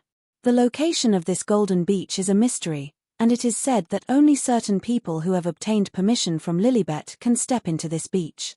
Nightmare sovereigns have completely no access to it. Even in the Nightmare World, the existence of this soul gold sand beach is just a rumor, and no nightmare sovereign has really seen it. Now, they have actually seen it. The golden beach is even more beautiful and amazing than the legends say, like a paradise for nightmare sovereigns. Every grain of golden soul sand here is a treasure. These are the highest quality soul gold sand without any impurities, and there are even some super high-ranking sand grains that even nightmare sovereigns can't get their hands on. This is a treasure trove that can make any nightmare sovereign or ancient god's heart flutter. Each of the god weapons inside, even in their soul form, possesses ancient legends and even their own mythical stories. If they didn't know clearly that this is just the reflected inner landscape of Lilibet, created by Red Heart Queen Ada's special ability, the 12 Nightmare Sovereigns would have been tempted to rob it. Lady, oh lady. To marry such a lady would be a great fortune. This time it was such a treat for the eyes. This beach is even more magical than the legends say. Lilibet really does have such a treasure trove. Ah, my inspiration has arrived, after countless years of watching, after countless years of cleansing, that enchanting shoreline, how magnificent, how delicious gulp. Without a doubt, the things Lilibet brought out truly satisfied all 12 Nightmare Sovereigns. Chapter 1307. A familiar feeling. This is outrageous. Isn't this cheating? When Flora saw that stretch of soul gold sand coastline, she knew something was amiss. This is completely tailored to their tastes. As long as it's a Nightmare Sovereign, they can't resist the essence of soul gold sand. Nightmare World is essentially a rift world located between reality and illusion, and the nature of soul gold sand is similar as well, which makes it incredibly attractive to Nightmare Sovereigns.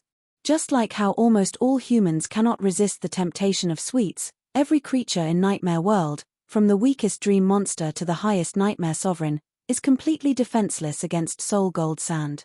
Lilibet took out the soul gold sand coastline, and it wasn't something vague or unreal, but a real and tangible thing. Flora didn't even need to look, but she knew that more than one Nightmare Sovereign was drooling over that gold coastline. Even she had to admit that when it came to the amount of soul gold sand, Lilibet was the richest person in Endless God's domain.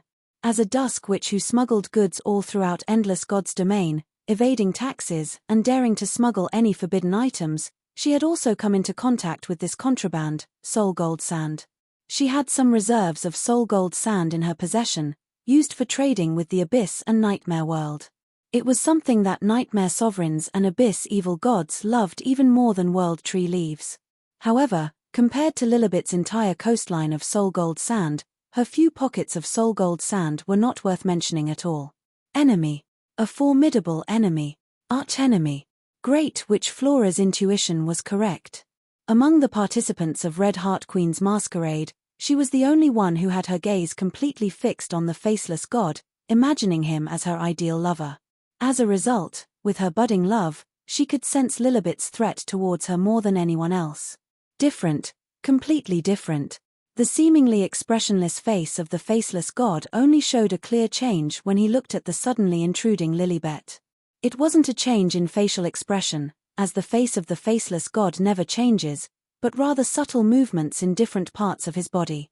Even though there were no expressions on his face, being constantly watched by Lilibet was an unusual action, a warning sign for the love-struck Great Witch Flora.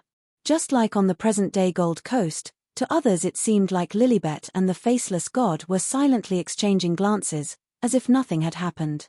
Are you kidding? This is clearly a display of affection. They didn't need words. Their understanding came naturally. Flora panicked and realized that even without saying a word, Lilibet the guarding sky sword had stolen the spotlight in this lady's stage. Her level of threat may be even higher than everyone else combined. It must be said that Flora's romantic intuition was very accurate. Yunshi's heart was indeed beating faster and faster. It's different, really different. Of course, it's different because standing before Yunshi now is the real Lilibet, the dream lover he had imagined countless times in his dreams. Splash! Splash! Lilibet didn't need to do anything, she just stood there, without even drawing her azure Excalibur in front of her, causing enough harm to Yunshi. It was a sword called First Love Dream Lover. This sword continuously hit the faceless god, and then hints appeared on the head of the faceless god. Yunshi's liking increased by 1. Yunshi's liking increased by 1. Yunshi's liking increased by 1. There's nothing to be done, it's a privilege. Lilibet doesn't need to do anything special. For Yunshi, she is a fantasy that embodies the most beautiful things in the world. Click. After silence lasting for almost several minutes, the faceless god took a step forward. On the beach covered with soul gold sand, there was a delicate footprint left behind. This is the only participant on the Red Heart Queen's masquerade stage who can make the faceless god take a step forward voluntarily. For Yunxi, Lilibet is so different. Lilibet still keeps her distance from others. For her, this is just going through the motions. As someone who doesn't care about achieving the legend-ranked food, she is more concerned about when this Red Heart Queen's masquerade will end, and then she will immediately start hunting Shea Longness again. She must retrieve what she stole from the Sky Tower. For this, she even used her Guardian of the Sky Tower's power, summoning fantasy species from Kunlun God's domain to temporarily guard the Sky Tower in her place. Luckily, this is not the active period of immortal wandering souls recently. At most, only a few dozen wandering spirits appear in a day. Any fantasy species can easily guard the doors of the Sky Tower. In order to retrieve what Shea Longness stole, Lilibet has made up her mind to chase her to the end of the Endless God's domain. No, Senior. When Flora saw the faceless god take that step forward voluntarily, her heart was covered with intense pain. Originally, love is not only about beautiful things, but can also make people worried, sad, and even feel panicked and uneasy. Senior, don't be fooled by her appearance. Most of the Sky Swords are heartless creatures, daring to defy all rules in the world with their own will.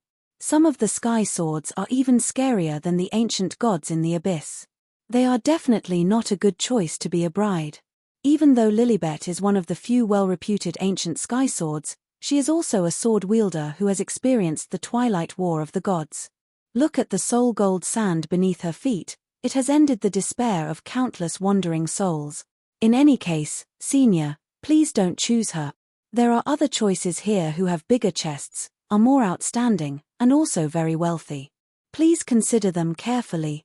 Who are you? When Lilibet saw the faceless god approaching her, she blinked and casually drew her azure Excalibur in front of her. Don't misunderstand, she didn't have any hostile intentions towards the faceless god she had just met. It's just that, when she saw this person approaching, for some reason her hand felt a little itchy, so she instinctively drew her sword. After pulling out her sword, even Lilibet herself was a little surprised. She wasn't the type to draw her sky sword casually, only using it when needed to maintain order and deliver a sacred judgment upon the opponent. For example, when slaying wandering spirits, when slaying wandering spirits, when slaying wandering spirits. Well, it must be an illusion. Why does it seem like the opponent is very easy to strike? Chapter 1308, Flora's determination. Seeing Lilibet's seemingly eager and spirited sword, Yunxi reluctantly halted his steps forward. He had a feeling that if he were to approach, that familiar azure Excalibur might really strike down. Similar scenes had repeated on this Gold Coast line thousands of times. Well, there's no need to doubt that among the thick layer of soul gold sand covering the coastline, there are many grains contributed by Yunxi. As for how many, Yunxi himself is also unsure. After all, the number of times he has been killed by Lilibet is simply too many. It's strange that even though Lilibet has been killed many times, he doesn't feel any anger towards her. Instead, he feels more and more attracted to her. It's better to say that with each death, the bond between him and Lilibet becomes stronger and inseparable. Even without saying anything, just standing in front of Lilibet makes Yunxi happy. Time passes by second, and suddenly the entire gold coastline becomes blurry. Lilibet puts azure Excalibur back, finally ending this comedy. Maybe a score of 0? Last time, God-slaying Sky Sword, who attended this ball, also received this score. As a senior at the ball, she showed her support to Lilibet. It's impossible to get a high score, it's something that can't be achieved in this lifetime. If there's something you want, just go ahead and steal it. Lilibet doesn't care about the score of this Red Heart Queen's masquerade, and she doesn't need any additional attributes from the legend-ranked cuisine. A score of 0 is just fine. However, this is only what Lilibet thought. In reality, most of the 12 Nightmare Sovereigns were reluctant to end Lilibet's performance and drooled over it. It was only because the performance time was up that they had to let her leave the stage. Otherwise, the scenery of the Gold Coast line, the great Nightmare Sovereigns would never get tired of it even after 10,000 years. Soul gold sand covered the entire coastline. Special soul gold sand could be seen everywhere, with god weapons of the soul hidden within the soul gold sand. For the Nightmare Sovereigns, this was a magnificent feast. If Lilibet opened the gold coastline for ticket sales and allowed nightmare creatures to enter with tickets, they would line up for days and nights. If she was willing to sell this soul gold sand, a large group of nightmare sovereigns would wave world tree leaves and scream with madness, "Buy! Buy! Buy!" After wiping away their own saliva, the 12 nightmare sovereigns happily started rating Lilibet's performance. Lady, a true lady.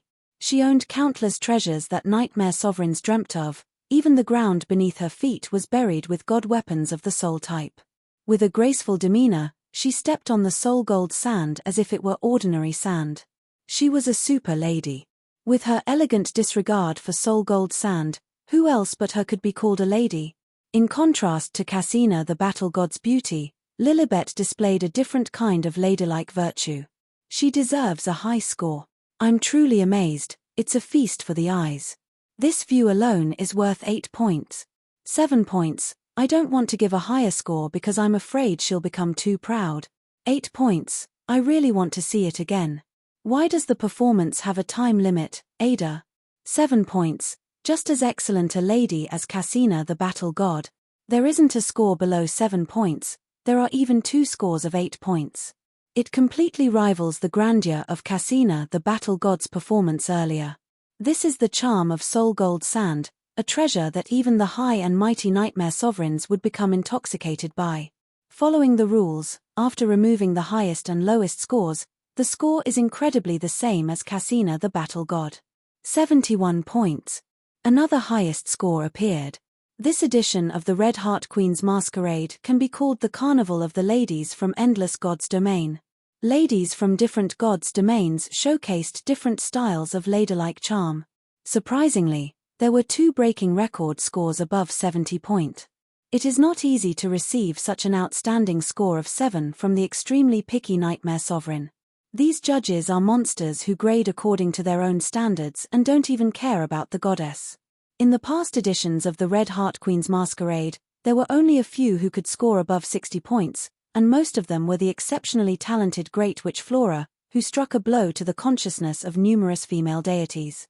Without absolute strength like the god-slaying Sky Sword, participants with extremely low scores will mostly encounter punishments from the terrifying power of nightmares and pay a heavy price as losers. A score of 70 represents the unanimous recognition of the 12 nightmare sovereigns. This lady possesses the qualifications to sweep the entire Endless God's Domain, even stirring the hearts of the ancient gods in the abyss. This evaluation can be said to be as high as it can be, and Cassina the battle god and Lilibet the guarding sky sword are fully deserving of this evaluation.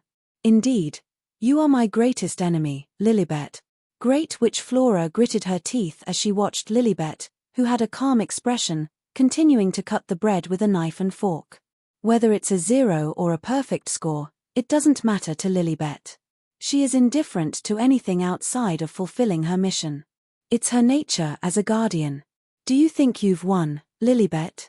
Flora took a deep breath.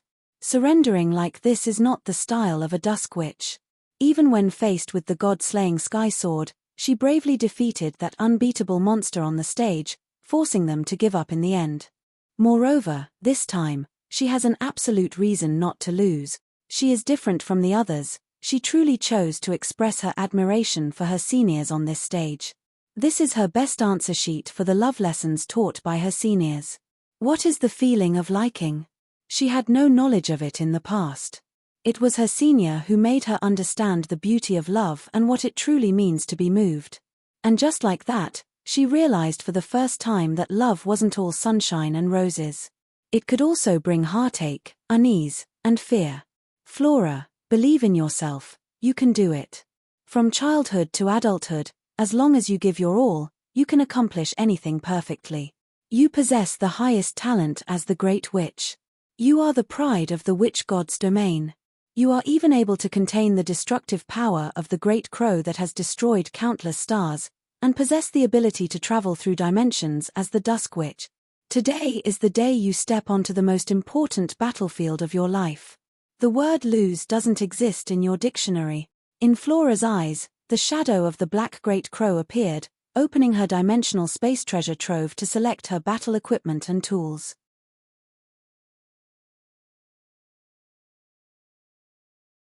Chapter 1309, The Treasure Trove of the Dusk, which as the ruler of endless God's domain, the Dusk, which is notorious for smuggling prohibited goods without paying any taxes, which infuriates the rulers of countless other gods' domains.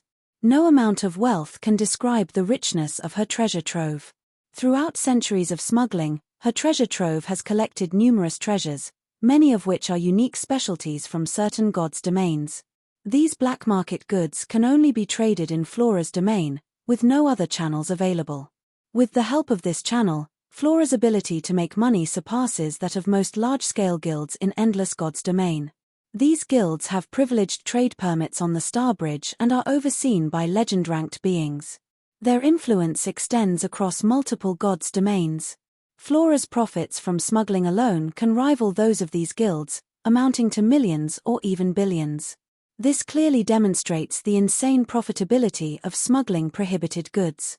As the Witch of the Gods' domain, Flora is also a top-tier dimensional magic user. Apart from a few territories controlled by the creator beings such as Pantheon, Dragon Emperor Palace, and Kunlun, there is no god's domain where Flora doesn't have a smuggling channel. As a result, the treasures collected in her treasure trove come from various powers. The ones specially reserved by Flora herself are the finest of the fine, the kind that money can't buy. First, we have perfume. Flora picked up a small crystal bottle. This was one of her secrets to victory in the past Red Heart Queen's masquerades. This is no ordinary perfume. It contains the essence of the golden orchid from the fairy clan, the blood of Abyss Succubus, and is blessed with the divine power of a goddess of love. Finally, it is bestowed with special dreamlike abilities by Red Heart Queen Ada.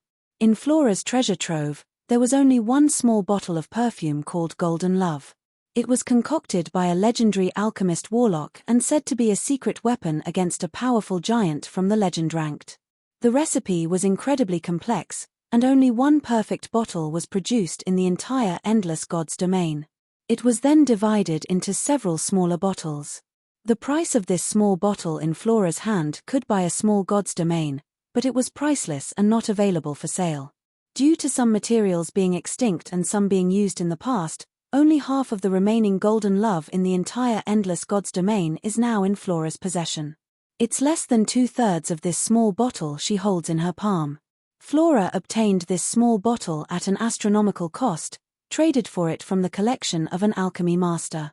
In previous Red Heart Queen's balls, she had encountered opponents several times, and she always emerged victorious by using this secret weapon. She laughed last. But now, this precious golden love didn't give Flora the same confidence as before. Her opponent this time was incredibly powerful. Putting a drop of golden love on her chest and feeling the enchanting scent naturally emanating from it, Flora felt slightly reassured. Keep choosing. There is no perfume more advanced than golden love, but there are still clothes and jewelry. This is a lady's war, she must win this battle. This black crow robe won't do. Even though it can show off her great body curves, it is too dark. Change. Treasure search. Find the clothing with the highest charm value. 3 different styles of decorations appeared in front of Flora, all of them are equipment that meets her requirements. The first one is a golden dress in a sacred style, adorned with light golden lace on the edges, with a big bow decoration on the chest, and even holy dust floating around the hem of the dress. Angel's tribute, made by a certain light deity of the twilight age of the gods, this battle armor is handcrafted for their loved one using fabric woven with the divine property. It comes with a holy halo, angel's protection, and angel's feathers, and can transform into an angel for battle when necessary. It is an excellent outfit that combines sacred art and combat power. The second item was much bolder in style compared to the first. It had a lot of open areas on the chest, and there were small devil wings on the back as decoration. Every part of it was designed to be sexy and suggestive, with almost the entire back being empty. The whisper of a little devil, a dark attribute evening gown woven from the hair of a succubus from the abyss. It was once used by an ancient god in the abyss to tempt heroes. It comes with a succubus aura, seductive power, and whisper of the little devil. The user must have succubus bloodline to be able to use it.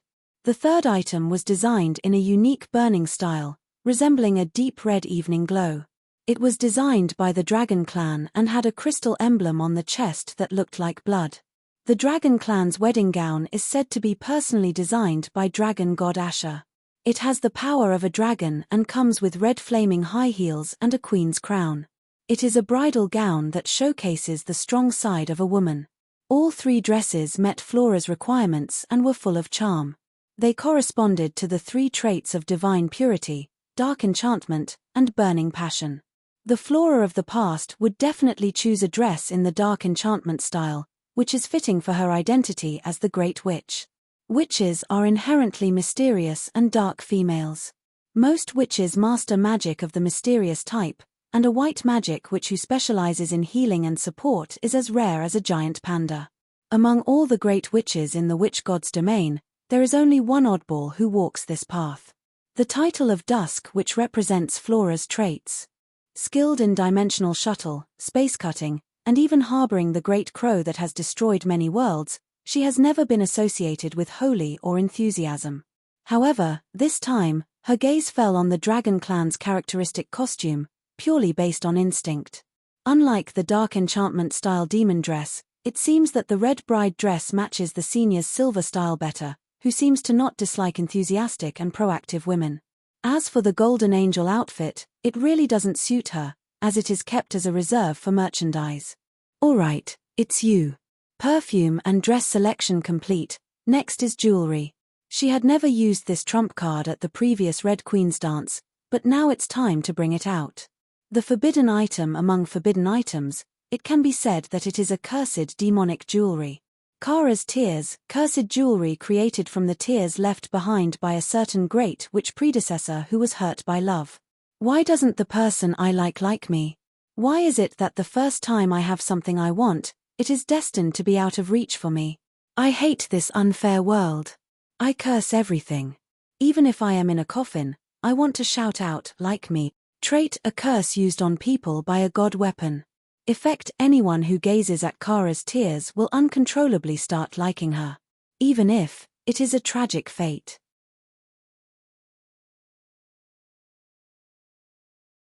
Chapter 13:10. The Cursed Necklace. After smuggling for so many years, trading countless forbidden items, Flora's wealth may not compare to Lilibet's Soul Gold Sand Beach, which was obtained through cheating, but when it comes to the richness of her collection, she is definitely not inferior to anyone. The Golden Love Potion. There are only a few small bottles left in the entire Endless God's domain, and half of the inventory is currently in her possession. Angel Praise, Little Devil Whisper, Dragon Tribe Bride's Dress, all are top-notch treasures that cannot be bought with World Tree leaves. Black Witch Kara's Suicide Bond Necklace is unique in the entire Endless God's domain. Any of these three treasures is an extremely rare gem, their value is beyond description, and they are among the few highly-priced items in Flora's treasure trove. For Flora, these are her weapons, the most powerful equipment. Others come to Red Heart Queen's Ball for the legend-ranked delicacies, but Flora attends the ball not only for those rare legend-ranked delicacies, but also to defeat powerful opponents. For this, she prepared many hidden cards. The Golden Love Perfume, used to charm god-level giants, represents the purity of angels, the temptation of devils, and the passion of the dragon tribe. The Cursed Great Witch Jewelry is her trump card. In the past, even when facing the strongest opponent, she only used one of these weapons and easily defeated her opponent. But this time, she is truly giving it her all, leaving no effort behind. Put the golden love on her chest, change the magical raven cloak to a passionate dragon red dress, put on flaming high heels, and wear the dragon princess crown. Flora at this moment looks like a princess who has stepped out of a fairy tale. Especially the necklace on her chest, each drop shines like a charming tear. It was a lonely life, a life without chasing the obsession left by the beloved Great Witch Kara. It was also a curse. Anyone who gazes at this necklace will involuntarily fall in love with the witch who wears it. This is a bondage, and also a curse, originating from the hatred of Great Witch Kara. Of course, it is not an indiscriminate curse, but a precise curse that targets individuals. It is the strongest curse made from the tears of Black Witch Kara before she vanished. Its curse power once caused terrifying disasters in Endless God's domain and separated more than one couple. As the price for releasing the curse, the user themselves will also bear relative misfortune. Most of the time, they will die within 3 months after use. Even if I can only be loved by you for 3 months, I am willing. I just hope you can pay more attention to me, even if it's only for 3 months, I don't ask for forever. Why did you choose her? Did I do something wrong? Maybe this is fate, and I will not regret it. If you choose to use this necklace, there is no turning back, so please be prepared. These are the last words left by the witch who used this cursed necklace out of desperation in Kara necklace, and also a warning for those who come after. The source of the curse's power comes from the hatred of the great witch Kara in the past, and even the witches of the legend ranked are affected by it. Flora never thought that she would actually need to use this necklace. It was originally an item for sale in her treasure trove, and she has sold it more than once. Every witch who bought it was willing to give up everything to gain the right to use it. Yes, only the right to use, not ownership. Because of the special nature of this necklace of the legend ranked, even witches with a high resistance to curses cannot withstand the hatred from the great witch Kara. Once used, they will undoubtedly die within 3 months. When the witch who used it died, Flora would go and retrieve the necklace. Strangely, when Flora retrieved the necklace, she often discovered a shocking fact. Most of the men who were enchanted and married the witches who used the Kara necklace cried uncontrollably, and some even committed suicide for love. It was as if they were already fond of buying the Kara necklace from the witches, and the necklace seemed to serve as a triggering medium. Many people were already walking down the red carpet of their weddings before being struck by the curse's power of the necklace, only to be stolen by the witch wearing it. It was only after the witch who used the necklace's magic died that these people finally realized and regretted who their true love was. Unfortunately, everything was too late. Differences in family, race, and even gender became insignificant in the face of life and death. Fortunately, Flora would not make this mistake. Because she is the Dusk Witch, a legendary figure at the top of Witch God's domain, on the same level as the Black Witch Kara, who created this cursed necklace. She is not good at curses related to bonds, but as the Dark Crow, a creature that has destroyed many worlds, resides within her body, she has special skills to avoid harm.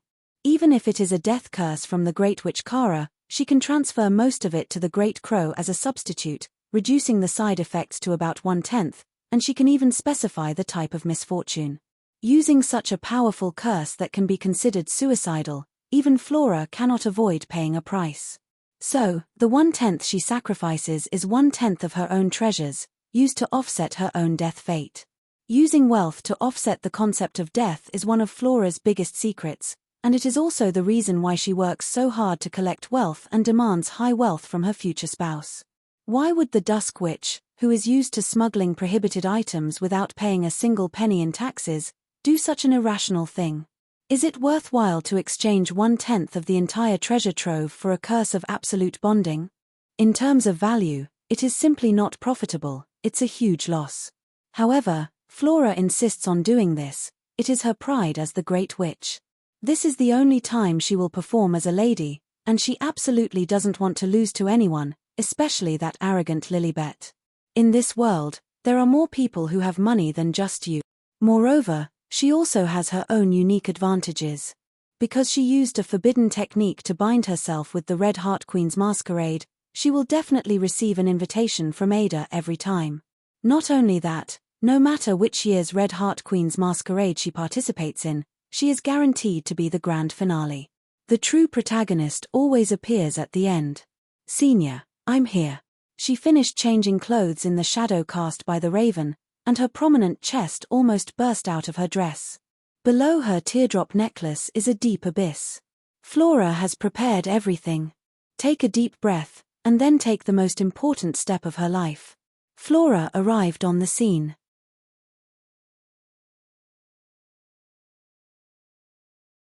Chapter 13:11, Flora's stage this. She looked around, surprised by the sudden change in scenery. Different, unlike all the previous legends. The scenery that left the deepest impression on Flora's heart was not beautiful at all. Without the tranquility of Shea Longness's misty lake, the mystery of Cassina the battle god's time river, or the grandeur of Cyber Elf Alpha and the Golden Crow Princess creating a world. Flora's world was dirty, decaying, and heading towards destruction. This was nothing like a lady's stage, but rather a terrifying scenery like the end of the world. The ground was filled with destroyed building ruins, not a single building was intact. Dilapidated windmills, grinding mills shattered into pieces, bridges split in the middle, castles cut in half. There were no bodies or blood, only a road with many cracks and signs that couldn't be read clearly, showing evidence of a past civilization. No matter how many times you look at it, this scenery is always so captivating. Truly, it is Flora, perfectly representing the end of the nightmare. Even in this destroyed world, it is still so beautiful. Unlike Cyber Elf Alpha's big data algorithm, Flora knew from the beginning what kind of world nightmare sovereigns would like. Distorted beings born in the nightmare world, they like beautiful and pure ladies, but don't mistake them for having any kind-heartedness.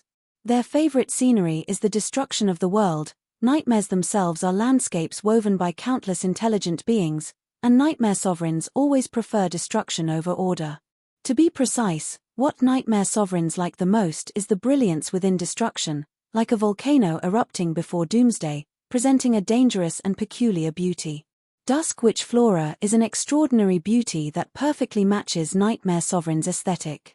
This world is a reflection of 1,000 years ago, the world that Flora has experienced and completely changed her life.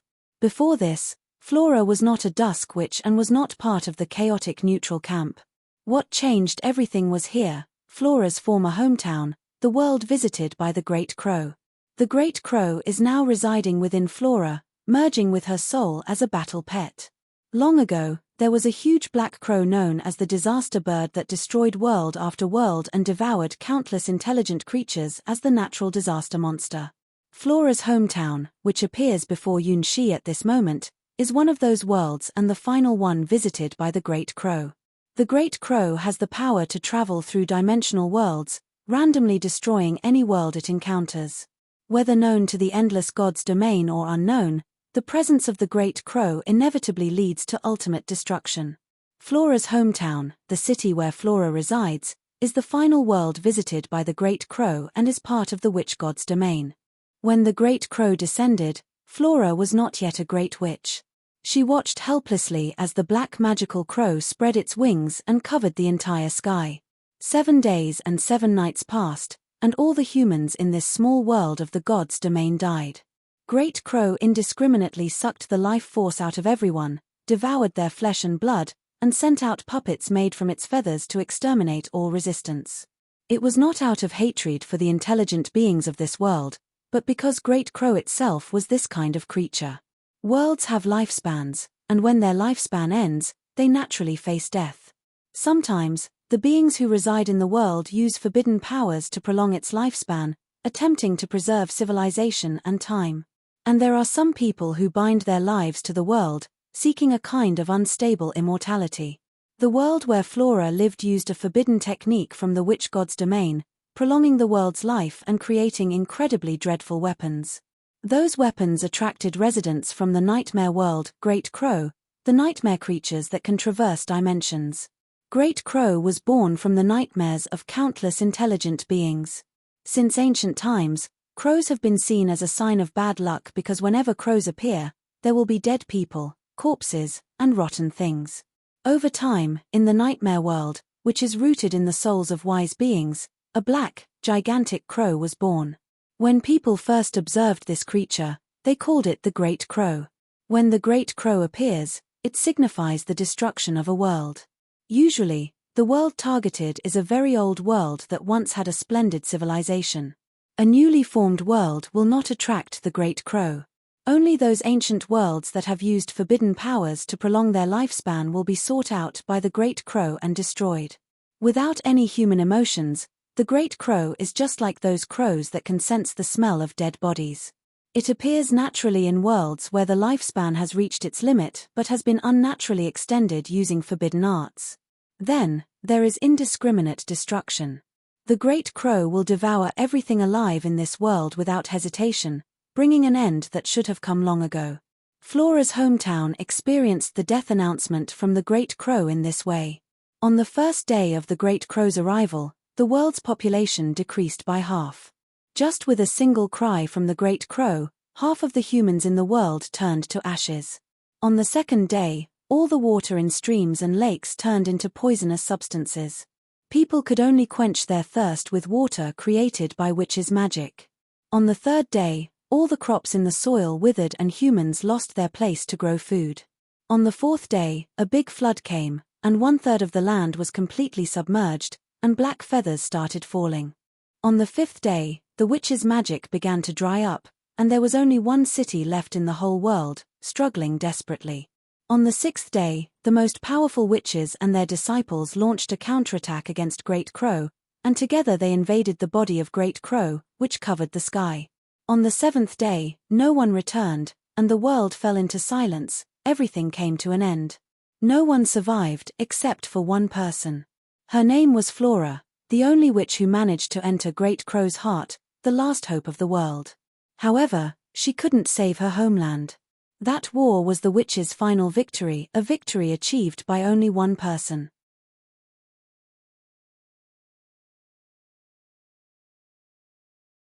Chapter 13:12, Dusk. Which perhaps Great Crow could not imagine that the witches would use that tactic in the end. Or rather, from the very beginning, this city was a bait, a trap carefully prepared for Great Crow. Everything was for one person, Flora. This great witch candidate with the highest talent, hailing from the remote area of witch god's domain, from the small god's domain. In order for her to step into the legend ranked and become a true great witch, her teacher had long ago started preparing a plan, but Flora herself was unaware of this plan. The whole world was prepared as a sacrifice for Great Crow, to summon this natural disaster monster with dimensional shuttle power. The witches who discovered Great Crow's true nature used certain methods, in order to have one more great witch in witch god's domain. They abandoned this god's domain and began to lay their foundations hundreds of years ago. The forbidden technique hidden in Flora's hometown is a fusion-type spell, requiring the sacrifice of millions of humans and more than 36 witches in order to capture Great Crow. This would make this natural disaster monster with dimensional shuttle power become a battle pet exclusive to a witch with great witch potential. At the end of the plan, the witch who proposed the plan, Flora's teacher, and all her disciples, gave themselves as a sacrifice to Great Crow and activated the forbidden magic. At the cost of countless creatures and endless treasures in God's domain, Great Crow was captured. The only survivor merged with Great Crow's heart and became the Great Witch with the power of dimensional shuttle. That day, the 7-day-long darkness came to an end. The only remaining witch found herself in a ruined world colored by dusk. There was no one else alive except for her. The witch who plotted this trap, Flora's teacher and disciples, died. Those who were caught in this world vanished into thin air. The only one left was Flora, wearing a magical robe stained with countless blood, its original colors no longer visible. On that day, Flora lost everything. The only thing left by her teacher was a farewell letter. Flora, don't feel sad. This is a plan we've been carrying out for hundreds of years, for the birth of a great witch. We have been waiting for the arrival of the Great Crow, waiting for someone with enough talent to become a great witch. And finally, you were chosen. You truly are my most outstanding disciple. Live proudly as a great witch, destined to become a legend. This is the last thing we can do for you. Why? When Flora saw the farewell letter, she finally knew the truth behind everything. Why were many young people from God's domain recruited to other places for various reasons? Why are the teacher and the disciples not surprised by the arrival of the Great Crow and have prepared enough supplies for the disaster? Unfortunately, all the preparations were in vain. The destructive power of the Great Crow was unstoppable. By the 6th day, all humans except for the witch had died. Afterwards, only the remaining witches together attacked the Great Crow's body and designated her to cast the final sealing spell. Even Flora, who had the highest witch talent, found the complexity of that spell overwhelming. As she cast this super complicated spell, undoubtedly some kind of forbidden spell, one by one, the disciples who had studied with her under the teacher sacrificed themselves and were devoured by the Great Crow. Finally, even her teacher, the elderly witch who had lived for 800 years, could not escape and became nourishment for the Great Crow. Realizing that she had become completely alone, Flora, with tears in her eyes, completed the final spell and then lost consciousness. When she opened her eyes again, she found herself standing on a desolate land. Even though only 7 days and nights had passed, the familiar world she knew had completely disappeared. The ruined scenery that appeared in front of Yoon she was the hometown that Flora could never forget. On that day, the witch Flora disappeared. Standing on this ruined land was the great witch Flora, who had merged with the great crow and obtained the power of the dimensional shuttle. In her eyes, reflected the scenery of the ruins under the twilight's radiance, so familiar yet so unfamiliar.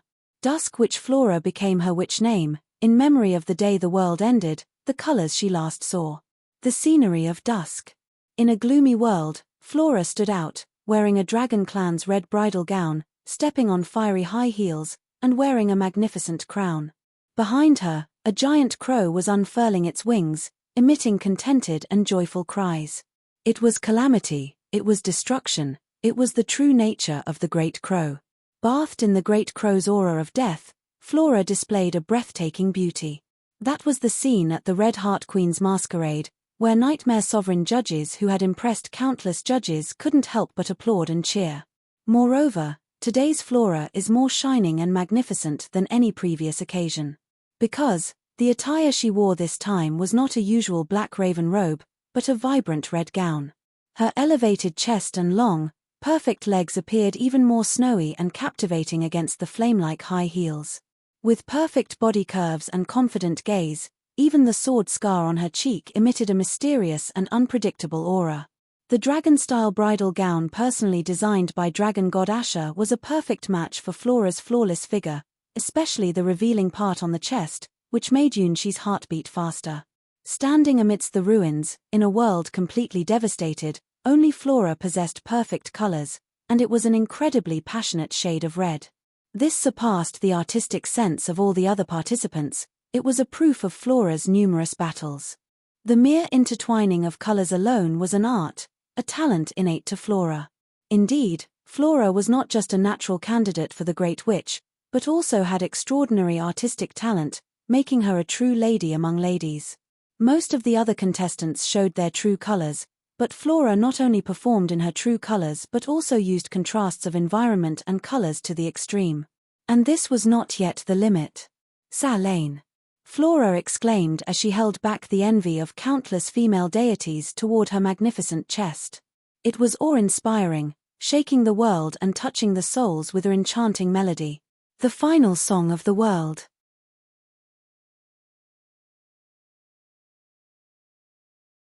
Chapter 1313, The Witch's Mission, Part 1. Yunshi had never heard such a singing voice before. In the colors of dusk, a girl wearing a burning red wedding gown, stepping on flame-like high heels, and wearing a magnificent crown. There was no trace of humanity left, only ruins filled with darkness, decay, and the stench of death. The extremely strong contrast, along with the girl's song that moves the rhythm of the world, created an incredible beauty. Compared to the magnificent creation of the sun and the arrangement of planets in a quantum computer group, Flora displayed a more heartfelt and real tragedy.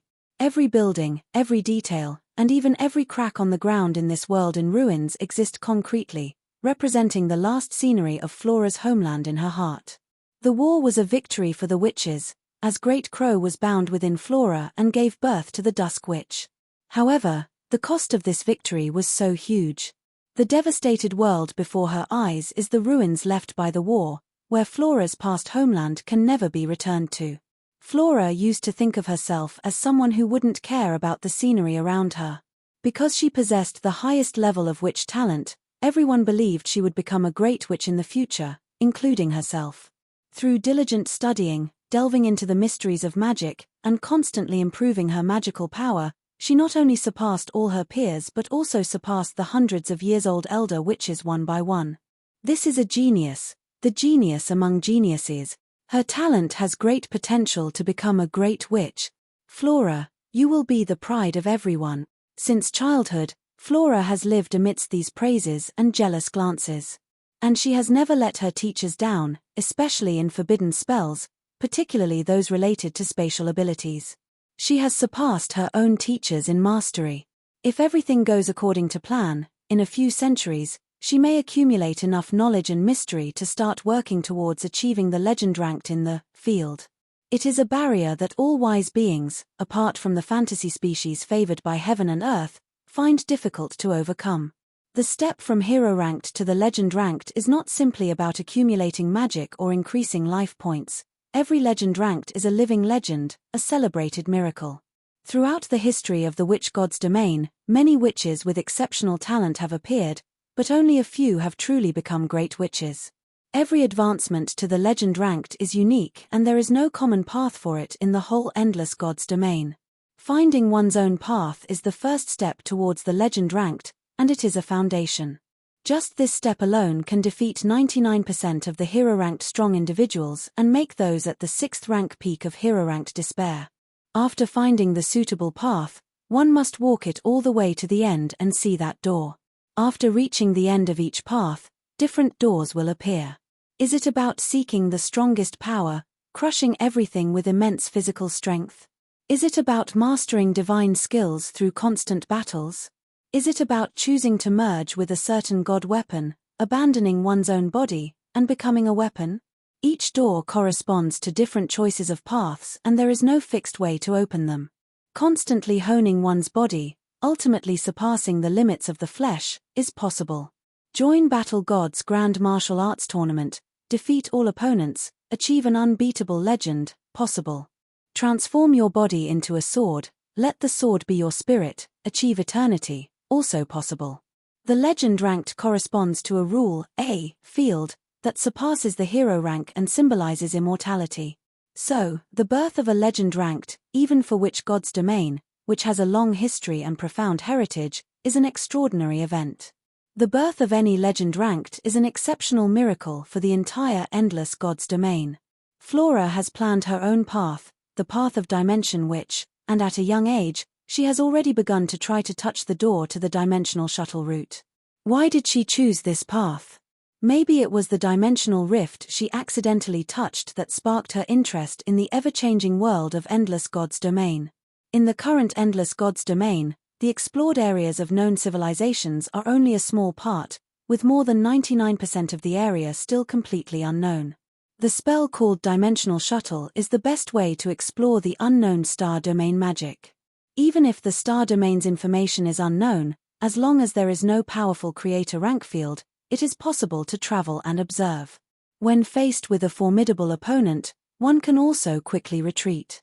Flora's wish is to fully understand the forbidden spell of Dimensional Shuttle and be able to see the unseen scenery, and write a witch's diary that can be recorded in the history of the endless god's domain.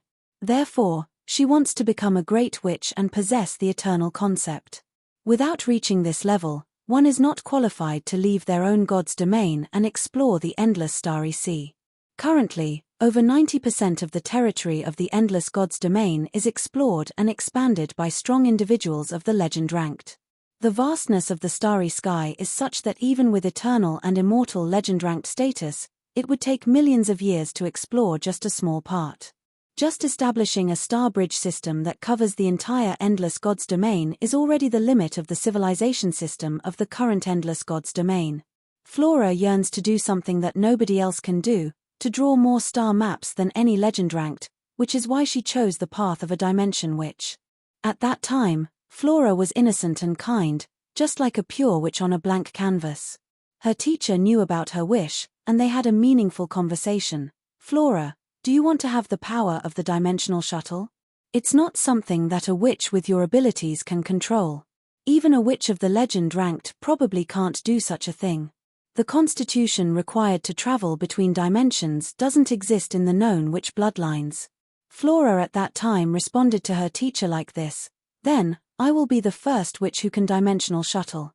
No matter if it takes 1,000 years or 10,000 years, I will complete this task. I believe that I can achieve all of this, no matter the cost." Flora still remembers, to this day, the smile on her teacher's face when she heard her response, a smile filled with anticipation, joy, and determination. "Very well, this is my Flora. I will help make your wish come true."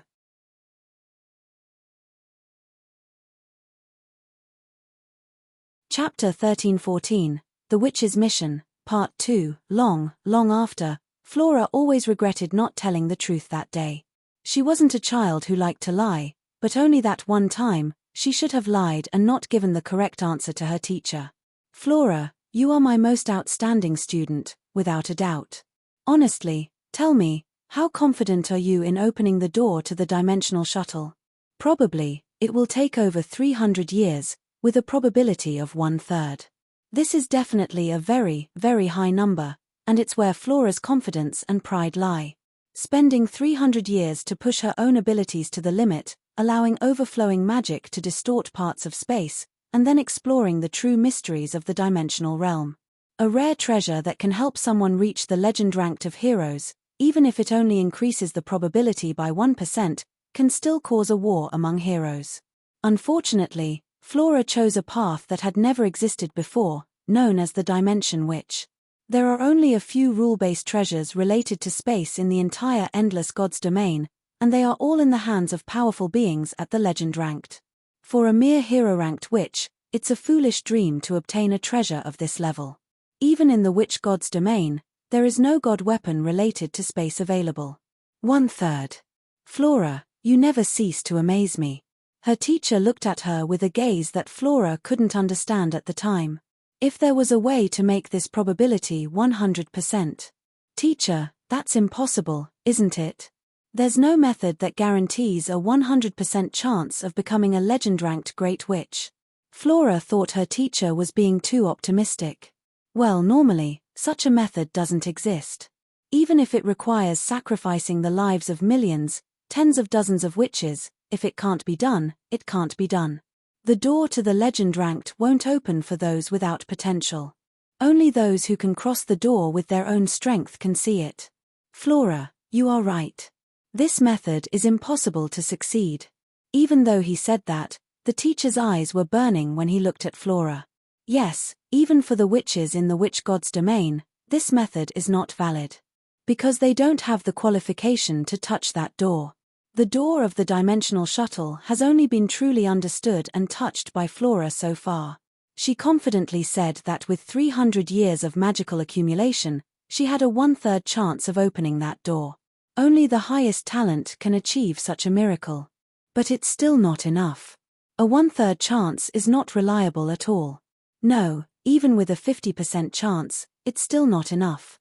The step to becoming a legend is reaching the hero rank. Once you cross it, you become eternal. If you fail, you won't even have a chance to regret. While ordinary people can try multiple times to reach the hero rank, there is a risk of death when attempting to break through to the legend ranked.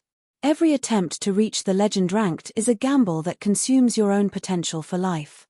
The probability of success on the first attempt is undoubtedly the highest. If you fail the attempt, you will suffer almost irreparable damage, causing a decrease in potential and a significant increase in difficulty for the next attempt. The highest number of successful attempts to reach the legend ranked, as recorded in the history of Endless Gods domain, is 4 times. In reality, most hero-ranked individuals who reach the peak of the 6th rank won't even have the opportunity to attempt the legend ranked. Only those who find the correct path and reach the end, touching their own gate, are qualified to break through the barrier between the hero rank and the legend ranked. Every time you challenge yourself, it's like taking a gamble and embarking on an adventure.